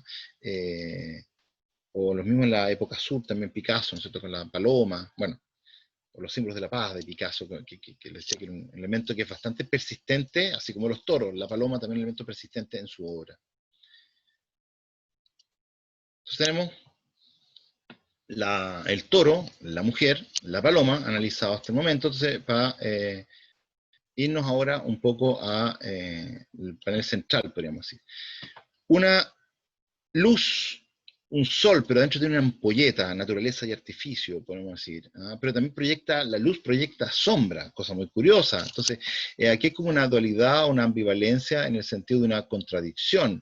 El pueblo español probablemente, ¿no es cierto?, que ya no ve la luz, ve sombra, o que se está destruyendo a sí mismo. ¿Cómo es posible? Quizás hay una reflexión quizás por ese lado que se ha hecho mucho de la pintura, que es este sol enigmático que proyecta muy poca luz y deja una zona con mucha sombra, que también genera problemas. ¿Ah? Como ustedes ven, el cuadro es muy complejo. Por otro lado, el caballo, si vemos el caballo, que representa también España en general, es un caballo que no sabemos si tiene las patas quebradas o no, lo que sea, o están dobladas simplemente, pero al aislarlo en general podemos ver la complexión total del caballo, los movimientos, los giros que tiene. Está con el cuello girado hacia atrás, con la cabeza, con los ojos desorbitados, parece que adentro tuviese una bomba con una espoleta que está a punto de estallar, que la nariz parece una calavera, ¿no es cierto? Y así sucedía cosa de un caballo que está encabritado y que tiene que ver un poco con lo que está provocando todo esto. O sea, hay una desazón y un miedo, un terror desfocado de lo que está pasando, porque esto ya ha roto todo el límite de la prudencia y de la guerra justa. Entonces, probablemente que haya una interpretación de esa característica que podríamos ver en este caballo que está desfocado, ¿no es cierto?, y que genera, junto con, con la paloma y el pez, perdón, con la paloma y el toro, perdón, genera un poco esos elementos tan importantes dentro de la iconografía y del folclore español, que Picasso lo tiene muy presente. Recuerden el caballo que pinta, ¿no es cierto?, cuando hace el dibujo a los 8 años y medio, ¿no es cierto?, del picador amarillo. Entonces, este caballo con esos ojos desorbitados, ¿no es cierto?, con esa especie de calavera que es la corona, la nariz, o esa bomba con una especie de espoleta que está a punto de estallar, probablemente una alusión a las bombas que cayeron de Guernica, que destrozaron, que está a punto de generar una especie de implosión, incluso el caballo. Es bien curioso. Este caballo está muy citado en sus estudios previos, como les decía, va cambiando de posición, o sea, tiene una revisión un poco de este animal que va pasando. Otro elemento que es interesante también es lo que se alcanza a ver finalmente de toda esa gran escultura, no sé si una escultura, como si un soldado muerto, parece que fue una estatua que estuviese botada, que lo hubieran botado, o un soldado que está muerto, pero que finalmente queda reducido a una cabeza, una mano, una cabeza y sus dos manos con un trozo de espada. Pero también hay una cosa como visualizar el fin de esta guerra, que es la esperanza, que está justamente en la mano derecha del personaje, donde sale una flor de su mano, que indica también, ¿no es cierto?, que de aquí va a renacer algo nuevo, que esto va a pasar, que no debemos simplemente desfallecer, que todas estas cosas finalmente hay una solución, hay un tránsito hacia un proceso de paz que puede llegar, y bueno, quizá hay una alegoría en ese sentido, y también el hombre caído o la escultura caída de un soldado también puede reflejar también la desgracia de un ejército que se vuelve contra su misma población. ¿ah? Que está llamado a defenderla, pero se vuelve también contra ella. Entonces también hay como son elementos contradictorios. Llama la atención también la mano izquierda, que está hecha hacia atrás, ¿no es cierto? Hacia la cabeza, hacia arriba, y que es una mano que también está totalmente crispada, es el dedo crispado, que también en la historia del arte nos recuerda quizás a estos cuadros de Matías Grünwald, ¿no es cierto?, del manierismo alemán, donde se ve esta mano crispada de Cristo, que por el dolor, ¿no?, de la crucifixión, y la sangre, y el clavo, y la madera. Entonces también hay algo quizás también que quiera recordarnos, ese mismo sufrimiento de Cristo en la cruz, el sufrimiento que está teniendo el pueblo español en esta guerra sin sentido, podríamos decir, ¿no? O por causas políticas que pueden tener sentido para los políticos, pero que para el pueblo en general probablemente es atroz simplemente esto. ¿Ah? Ahí está el cuadro de Matías Grünwald, en sus manos, en sus pies, se ve toda la crispación. ¿Ah? Es muy dramático este cuadro, en la fase manierista, o renacimiento tardío, que ocurre en Europa. Entonces ahí tenemos los elementos centrales, como les decía, de la luz, tenemos el caballo y la escultura, y por otro lado tenemos la paloma, la mujer con el niño y el toro. Veamos la parte que nos falta. ¿Ah? Bueno, en general podríamos decir que la humanidad, como interpretación, que la humanidad que asiste impotente al horror y grita contra él, podría ser un símbolo de la república. ¿No? En el grito de todos los personajes que aparecen, ¿no es cierto? Sobre todo en esta mujer que escapa, o que saca la mano, que ilumina con una antorcha o con una vela, ¿no es cierto?, o que está mirando con horror simplemente, pasmada, frente a lo que está pasando. A ver, es que no puede ser simplemente lo que estamos viendo. Hay gente que ha visto que este es un autorretrato, o sea, un retrato de Dora Maar, que es la compañera de Picasso en ese momento, que es la que registraba, como decía la fotógrafa, que registraba la obra, y que estaría representado en este cuadro, aunque eso ya es bastante aceptado en general en la crítica, que está ella, pero también en esculturas por ejemplo, este oferente que hace Picasso, que es previo que ya lo veía, que es un poco de la escultura céltica que había, nosotros los celtíberos, la escultura celtíbera, que había en esa región, que también Picasso indaga sobre esos orígenes primitivos. Después del arte africano y del arte oceanía, también le empieza a interesar un poco el arte primitivo hispano.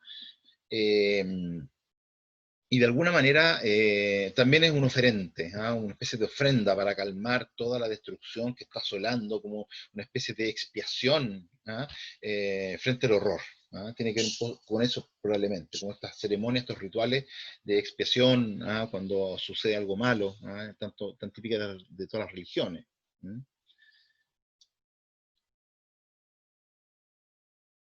Esta, que a mí el que más me gusta, y sobre todo por el elemento que tiene ahí, ¿no es cierto?, que es muy interesante, como que atraviesa el cuerpo de esta mujer, que sale, que mira el sol todavía, se fijan que como una especie de esperanza frente a tanta desolación. Algunos han visto en esto, que me parece súper interesante, también del arte asirio, que también está perdón, está en Londres, que se ve esta leona herida, que se arrastra, que tiene herida con unas flechas que han atravesado los que iban a ser candidatos a reyes de los asirios, tenían que, para mostrar su valor, cazar una leona. Entonces hay una leona herida aquí que se arrastra con sus porciones, con sus extremidades anteriores, ¿no? Con las manos, se arrastra herida, porque una flecha en la columna vertebral le impidió caminar.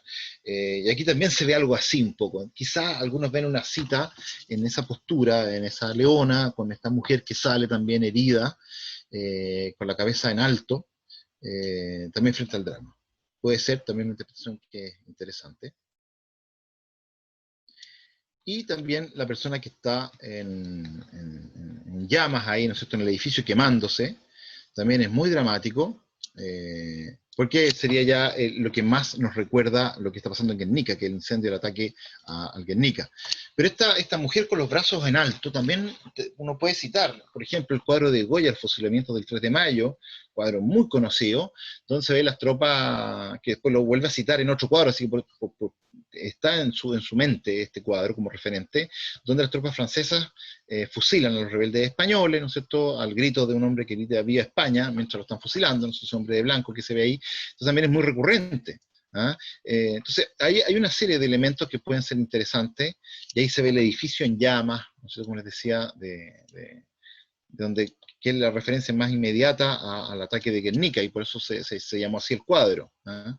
Pero tiene que ver un poco con eso. Por lo tanto, después de hacer este breve recorrido por los personajes que componen el cuadro del Guernica, ¿no es cierto? Que vamos de alguna forma desglosándolo, que lo hemos visto parte por parte.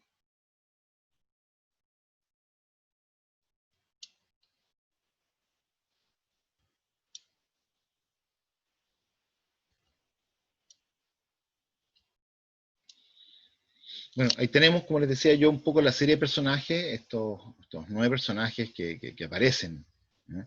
En la obra aquí más o menos para entender el cuadro del Guernica. ¿Ah? Visto, esto es un ejercicio analítico, hacia el modo de cubismo analítico, que hicimos para descomponer la realidad, para ver sus porciones de sentido que pueden entenderse, para tratar de explicar un poco la globalidad. ¿Ah?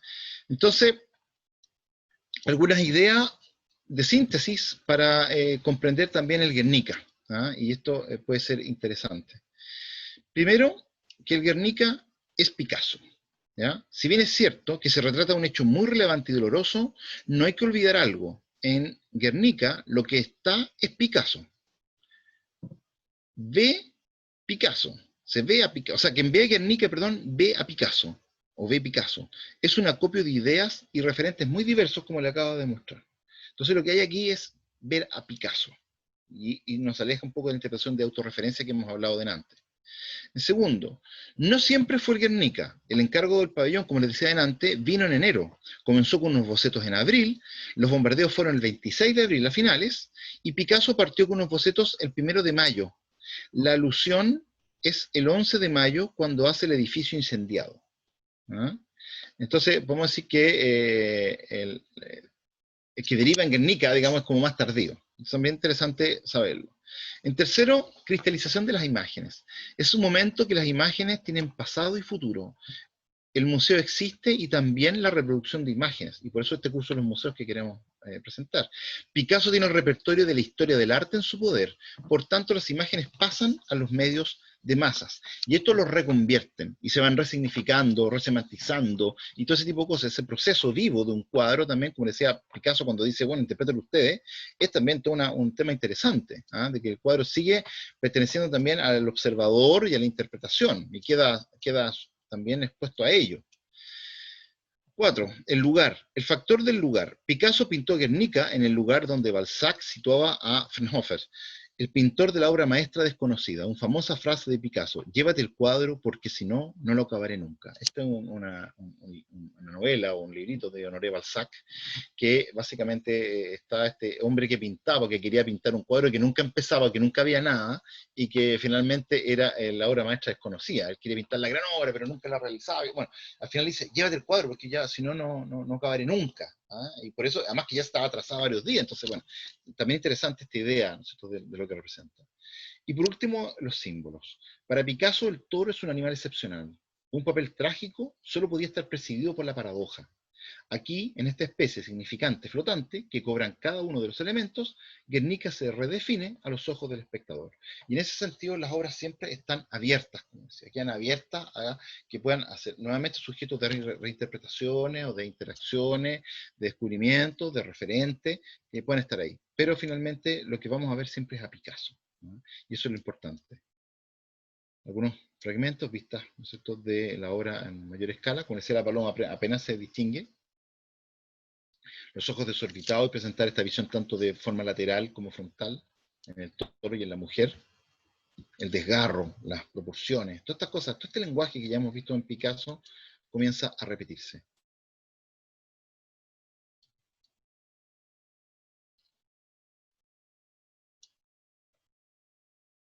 Es una obra monocroma en gamas de una especie de gris azulado o de gris, ¿no? Doramar.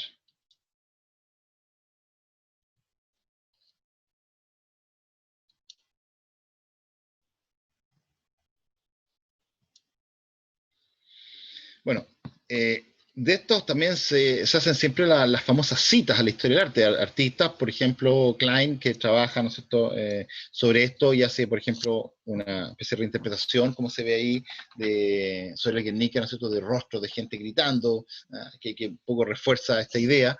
Esos son típicos de la historia del arte. Citar un cuadro conocido para también gozar de alguna forma el privilegio o gozar de parte de la fama de ese cuadro al citarlo, haciendo una reinterpretación o una lectura nueva. Es decir, el cuadro como obra abierta, como decíamos finalmente, el valor del símbolo del arte, de poder estar sujeto a resignificaciones o resemantizaciones. En Guernica, en el pueblo, en la ciudad de Guernica, está un mural de azulejo que recuerda la obra de Picasso también, y que, bueno, Guernicara en vasco. Bueno, esta metida, esta introducción o esta participación que tiene Picasso dentro de las obras que tiene que ver con la crítica social, también la replicó 2 o 3 veces más. Como que se metió un poco en este lenguaje. El Osario, una fosa común, nosotros el año 45, que tiene que ver con todo lo que es la Segunda Guerra Mundial y con todo ese tipo de cosas, con los descubrimientos de las masacres de muchas civiles. Nosotros pensemos en la matanza de Catino, de cualquiera de estas otras, que tantas cosas atroces de la guerra que empezaron a pasar, por un lado, o también la matanza de Corea, que este es un primer cuadro que aquí se tira contra los Estados Unidos, que aquí las tropas norteamericanas fusilaron o mataron, no es una matanza, a una población de lugareños de una aldea en Sinchún, o Chinchún, que aquí se ve, ¿no es cierto?, con esta representación que también nos recuerda, como les decía, la matanza, ¿no es cierto?, del 3 de mayo, ¿no? De Goya, y donde los personajes prácticamente como sin rostro fusilan a una población indefensa. Compositivamente se lee un cuadrado en los personajes, los soldados, y un círculo, ¿no es cierto? Como que la ley, el orden, lo duro, frente a lo indefenso, a la vida, ¿no es cierto?, a lo dinámico, también se ve algo así un poco en la recepción del cuadro. Esos son cuadros que también participan un poco de este compromiso social que empieza a tener Picasso. Y La Guerra y la Paz, en Valory también allá en Francia, el año 52, también hace alusión un poco, se fijan, también al tema de la guerra y todo ese tipo de cosas.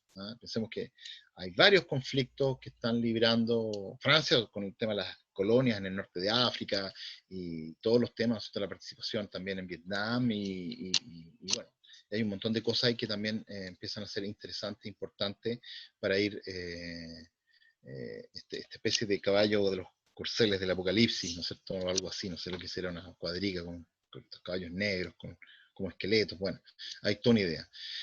Y bueno, para terminar nomás, esta imagen de las meninas de Velázquez, un cuadro del año 57, que lo quiero presentar nomás porque está citado el cuadro de las meninas de Velázquez, hecho por Picasso, pero aquí, fíjense qué interesante un aspecto, porque reconocemos todo, como decía, a Nicolásito, ¿no es cierto?, al Mastín, a Mari Bárbola, a la infanta con las dos meninas, al aposentador, los retratos de los reyes, bueno, y Velázquez, el pintor. Pero aquí el pintor, fíjense que él lo hace mucho más grande. Es decir, él entiende que el rol del pintor hoy día, si bien el primero que se validó en España como pintor de corte y no ser un simple artesano, sino que un artista, incluso que le dieron, lo nombraron caballero de la Orden de Alcántara, no sé, con esa cruz roja, que dicen que la pintó el mismo rey.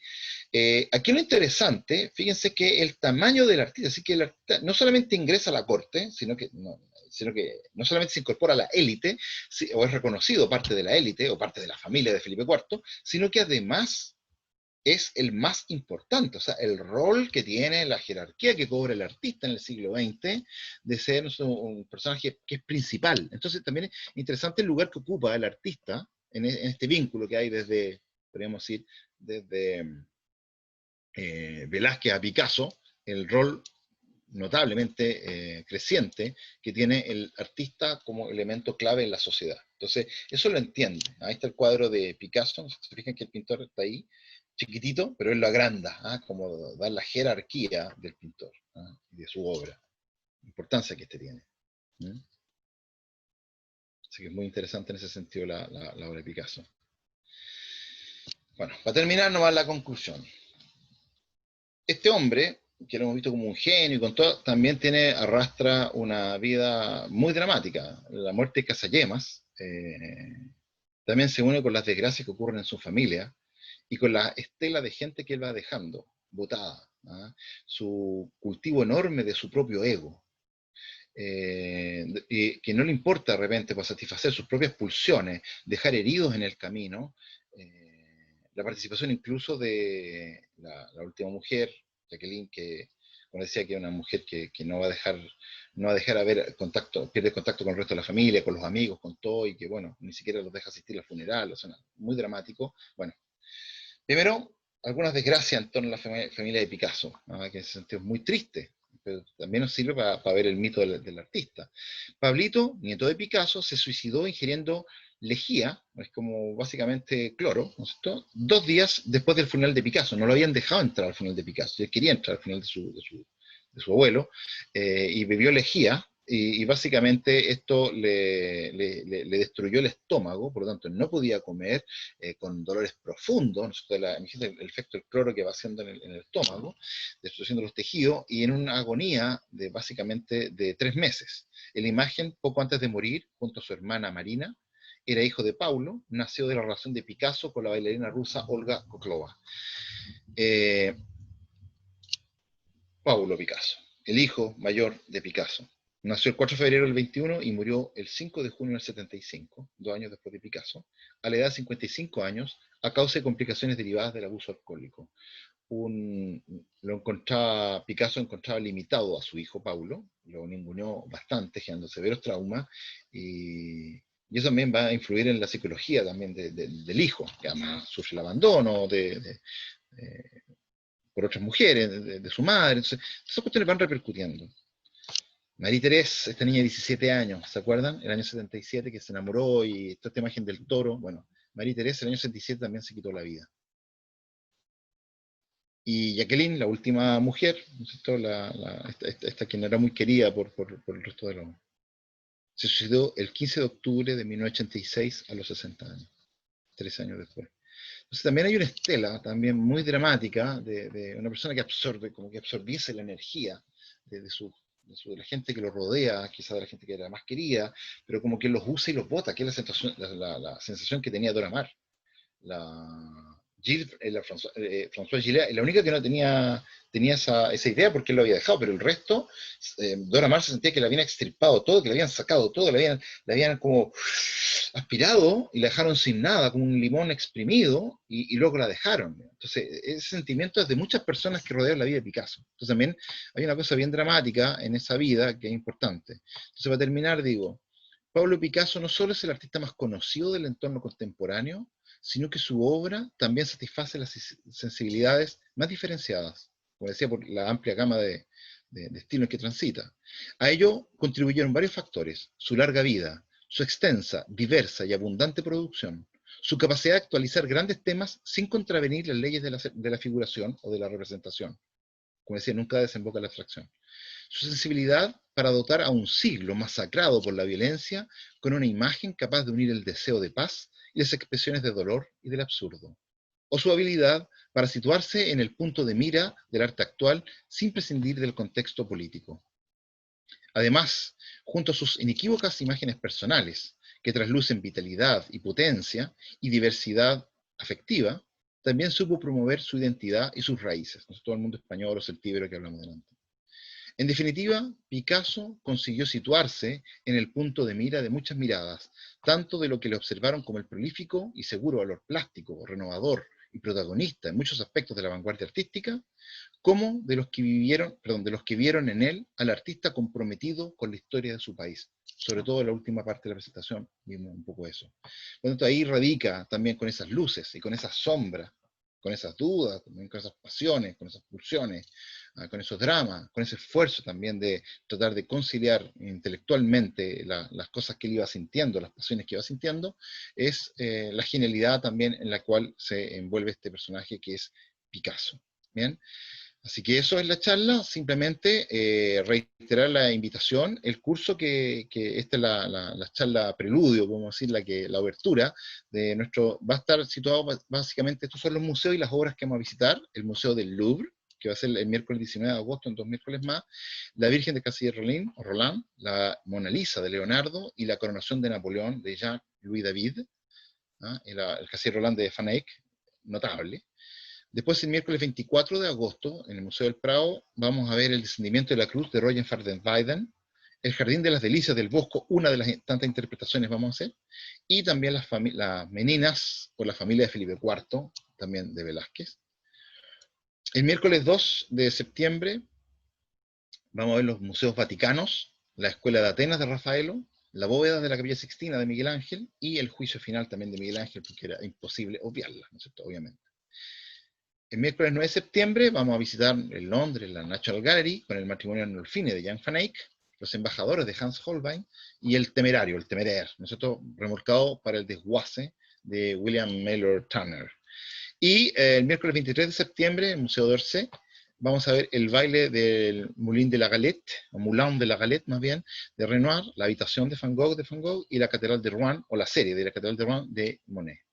Así que ese es el curso, esa es la invitación. Así que ojalá puedan inscribirse y participar si es que esta charla les ha gustado, y vamos a dar paso un poco a las preguntas, si tienen preguntas un poco de la clase, ¿ya? O de la charla, que pueda, ojalá, poder resolverle. Muchas gracias, Cristiano. Y antes que todo, a los amigos que nos visitan desde Londres, desde Concón, desde Antofagasta, Concepción, hemos ido recogiendo en el chat.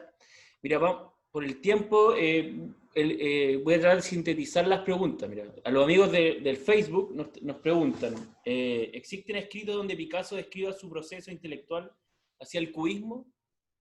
Perdón, ¿me la puedo repetir de nuevo? ¿Cómo? Si existen escritos donde Picasso haya dejado una descripción Ya. sobre su proceso hacia el cubismo. Sí. Lamentablemente, a pesar de que las vanguardias son epistolares, nosotros tenemos las vanguardias, por ejemplo, de los dadaístas, tenemos las vanguardias futuristas, tenemos las vanguardias de los, me faltaba una vanguardia más, que escribieron vanguardia, o sea, que escribieron epístola. Bueno, de alguna forma también escribieron manifiesto los neoplasticistas holandeses. Básicamente, los cubistas, si bien lo único que hay son las reflexiones que hace en este periodo, ¿no? Que hace tanto George Braque como Picasso, que yo conozco así como una cosa que podría llamarse el manifiesto, no hay. Esto queda son estudios posteriores que han hecho la integración un poco de las preguntas y todo ese tipo de cosas, ¿ya? Así que, pero puedo estar equivocado, pero lo que yo entiendo es que no hay, a pesar de que los manifiestos habitualmente, o sea, las vanguardias son epistolares, ¿ya? Otra pregunta de Facebook, igual, si ¿Ya? el periodo azul está influenciado por el existencialismo que está de moda en la época en Francia. Bueno, todas estas cosas, estos procesos, como uno dice, siempre la gran pregunta es cuando acuérdense que el existencialismo que hay, el primer existencialismo que es el existencialismo cristiano de Kierkegaard, que es pensador danés, va a tener que pasar un poco de tiempo todavía para que llegue el existencialismo ateo, ¿no es cierto?, más duro, más dramático, que es de Sartre. Por lo tanto, todavía no es tan relevante ese tipo de existencialismo, el duro, porque estamos hablando de que esto es en 1900 hasta 1903, pero sí hay desazón, pero esto se va a pronunciar mucho después de la Primera Guerra Mundial, por lo tanto esto tiene que ver más con un problema personal de Picasso más que otra cosa, ¿ya? Otra pregunta que sintetizo entre varias, porque ¿qué es la relación entre Picasso y sus contemporáneos latinoamericanos? Recordando el Congreso Antifascista del 36, ¿Ya? donde, no sé, con Nicolás Guillén, con Pablo Neruda, así hubo una relación más estrecha entre ellos. Ah, qué buena la pregunta esa. La verdad es que lo ignoro ahí, pero yo lo único que sé es que después, ¿de qué año fue la reunión? ¿Me El dice? 36. ¿36? Sí. Ah, sí, puede ser que el 36 está más activo. Después, claro, después del 45 se empieza a desligar. Puede ser que sí, que haya tenido actividad política en ese momento. Porque acá, Además que en la época de la guerra civil y está la claro, efervescencia, puede ser. Pero tampoco lo sé.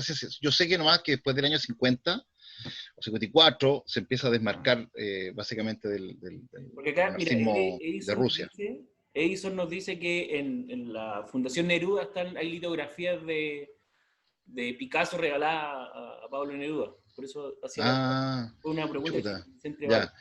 Chuta, yo ya fui y no la registré en ese minuto, no me acuerdo, o se me olvidaron, fue hace mucho tiempo, no sé, lo siento, no. Voy a averiguarlo, pero no sé cómo comunicarlo después, pero bueno. Otra pregunta igual que nos hacen es sobre la escultura de Picasso, porque Picasso igual fue escultor. Ah, Entonces, ¿cuál es sí, la importancia muchas. un Eso sí poco? las conozco, son maravillosas. Les muestro solamente los oferente y no sé si otra más por ahí. Un par de máscaras basadas inspiradas en la técnica africana. Es muy vasta la producción, la verdad, y creo que le han dado poca importancia. En general, después de una disputa que hubo en el siglo XIV-XV sobre la superioridad de la pintura sobre la escultura, y que, comillas, ganó la pintura, la escultura siempre es como el hermano menor, ¿eh? Quedó como el hermano chico, y como medio olvidado. Y si ustedes ven, por ejemplo, pueden comprar miles de libros de pintura, pero hay muy poquitos de escultura. Es muy curioso eso. ¿Ah? Yo encuentro fascinante la escultura. Y eso yo creo que es una deuda. Y también creo que yo lo cometí bueno, me concentré en dos cuadros, del Guernica y las señoritas de Aviñón nomás, pero sí. Es una Mira, deuda que tenemos. Sí. Francis pregunta, ¿cuál es el rol de los perfiles en Picasso? Porque si observamos las pinturas mostradas, pareciera que le gusta los rostros de perfil, en cuanto a la forma. Chuta, a ver, ¿cómo es la primera parte de la pregunta? ¿Cuál es Dice. el rol de los perfiles en Picasso? Lo que pasa, el rol del perfil tiene que ver es un elemento que es importante la pregunta, porque es un elemento que va, si bien no podríamos calificar totalmente de cubista, pero sí los cuadros empiezan a tener mucho mezcla o sincretismo, podemos decir, o hibridaje de elementos que él descubre, por ejemplo, las visiones simultáneas de perfil y de frente, que la empieza a conservar en todos, porque tiene que ver con una especie de una visión que quiere, como les decía yo, recurrir a esta especie de sucesión en el tiempo y fijarla de forma simultánea. Entonces, es un elemento que va a conservar prácticamente en toda su obra. Ya lo vimos en Guernica, que no es una obra cubista propiamente tal, pero sí vimos cada uno de los personajes cuando analizamos el toro, la mujer o otros personajes, que había una visión que era de perfil y de frente en forma simultánea. Por lo tanto, tiene que ver quizás con esa mirada que los renacentistas habían tratado de resolver, o perdón, los griegos incluso, con la mirada en escorzo, que es la visión, porque yo tengo la visión frontal, ¿no es cierto? Que es la típica que uno pintaba, por ejemplo, en el mundo egipcio, en la escultura, no en la pintura. En la pintura egipcia también está la lateral, ¿no es cierto? Pero los griegos inventaron esto. Entonces, quiere decir, o puedo presentar esto con la cabeza así, o la cabeza girada con la cabeza así. Entonces me muestro un escorzo, que es la perspectiva. Es decir, tratar de mostrar simultáneamente el perfil y el frente a la vez. Lo que hace él, Picasso, es tratar un ejercicio de presentar en frente y en perfil en forma simultánea. Esa es una variante de esta idea de incorporación del tiempo. Por eso es importante la participación del perfil, podemos decir, en Picasso. Ya, otra pregunta que yo creo que varios hicieron esta pregunta, pero es si Picasso está dentro de los grandes o es el gran artista del siglo XX en cuanto a la mirada del arte, al giro que da a través del cubismo. Yo creo que más por el Guernica, pero es una apreciación personal, pero sí, yo creo que más radical, más que las señoritas de Aviñón, pienso yo, esto es una apreciación absolutamente personal, yo creo que más radical de eso fue Kandinsky, o fueron los neoplasticistas holandeses y los suprematistas, que son menos conocidos, que llegaron a la abstracción geométrica, o sea, rompieron con la figuración. Y en ese sentido creo que ese gesto es más radical. Y si tú me apuras ahí, creo que también son muy radicales en la historia del arte también los Dada. Yo creo que Marcel Duchamp, con el gesto, el urinario famoso, es el más influyente para mí en lo que es el lenguaje artístico del siglo XX, XXI. Creo que es Duchamp mucho más que Picasso. ¿Fíjate? Pero por la relevancia de la obra del Guernica, por abrir este arte, nosotros como el artista como de denuncia y todo ese tipo de cosas que hablamos al principio, creo que tiene también ese valor el Guernica. Lo que pasa es que poner un urinario hecho, ¿no es cierto? Un ready-made, ya hecho, ir a comprarlo, ¿no es cierto? A una ferretería y ponerlo, instalarlo, ¿no es cierto? En un museo, claro, como obra artística vale menos, pero aquí el arte conceptual, que vale más por el concepto que por la obra. Pero como obra en sí, tiene la relevancia el Guernica, sí. Bueno, yo creo que por la hora estamos ya y recordarle a nuestros amigos que les vamos a enviar un mail a todos los que participaron con este nuevo curso que vas a dar sobre los museos, o sea, Sí, sobre pues, o las sea, grandes obras de feliz, arte. Sí, ojalá de aquí, ¿no es cierto?, mucha gente se interese por ver estas obras. Traté de hacer una recopilación más o menos de las obras que fueran maestras, que uno podría hablar más o menos media hora de cada una. Probablemente habrá algunas más y otras menos, pero lo interesante es hacer un recorrido por toda la historia del arte, más o menos entre el siglo XIV en adelante. Yo soy especialista en medieval, eso es lo que a mí me gusta, pero es un arte que es más difícil. Tengo que con este obra que es más de gusto general, pero hablar y hacer un recorrido bonito por estos museos que pues después se puede ir extendiendo, digamos, a otras esferas. Pero feliz de invitarlo y que participen de este curso. No los voy a desilusionar, creo yo, espero. Son muy bien tratadas las pinturas. Bueno, con ustedes me gusta mucho el tema del efecto, la gráfica, para explicar bien, muy pedagógico del sistema, para que aprendan un poco estas cosas y después tener un espacio amplio de preguntas que va a ser más fácil, obviamente, en un curso que es más acotado, pero los dejo desde ya muy invitados y feliz de poder vernos de nuevo. Ahora no les vi las caras, lamentablemente, por ahí por los chats. Alcanzo a ver varias gente conocida que está ahí, que les mando mis saludos también, a varios, a todos en general, para que nos veamos de nuevo. Eso, ¿ya? No, y agradecerle a todos, porque tuvimos una audiencia, pero de casi 300 personas, así que estamos muy Buena, qué buena. cultural con esto y que estas charlas se siguen repitiendo y si quieren seguir nuestra programación está en www.uandes.cl/extensión. Así que nos pueden seguir o escribirnos también a extensión@uandes.cl y ahí van a saber toda nuestra oferta de cursos, de charlas gratuitas. Así que no voy a agradecerte, Cristian, por tu tiempo y por toda esta deconstrucción que no hiciste de Picasso, así que no, agradecido. Un Muchas saludo a todos los gracias, se amigos pasó. y amigas de Extensión Cultural. Eso, Muy buenas muchas noches. gracias. Chao, que estén muy bien, cuídense.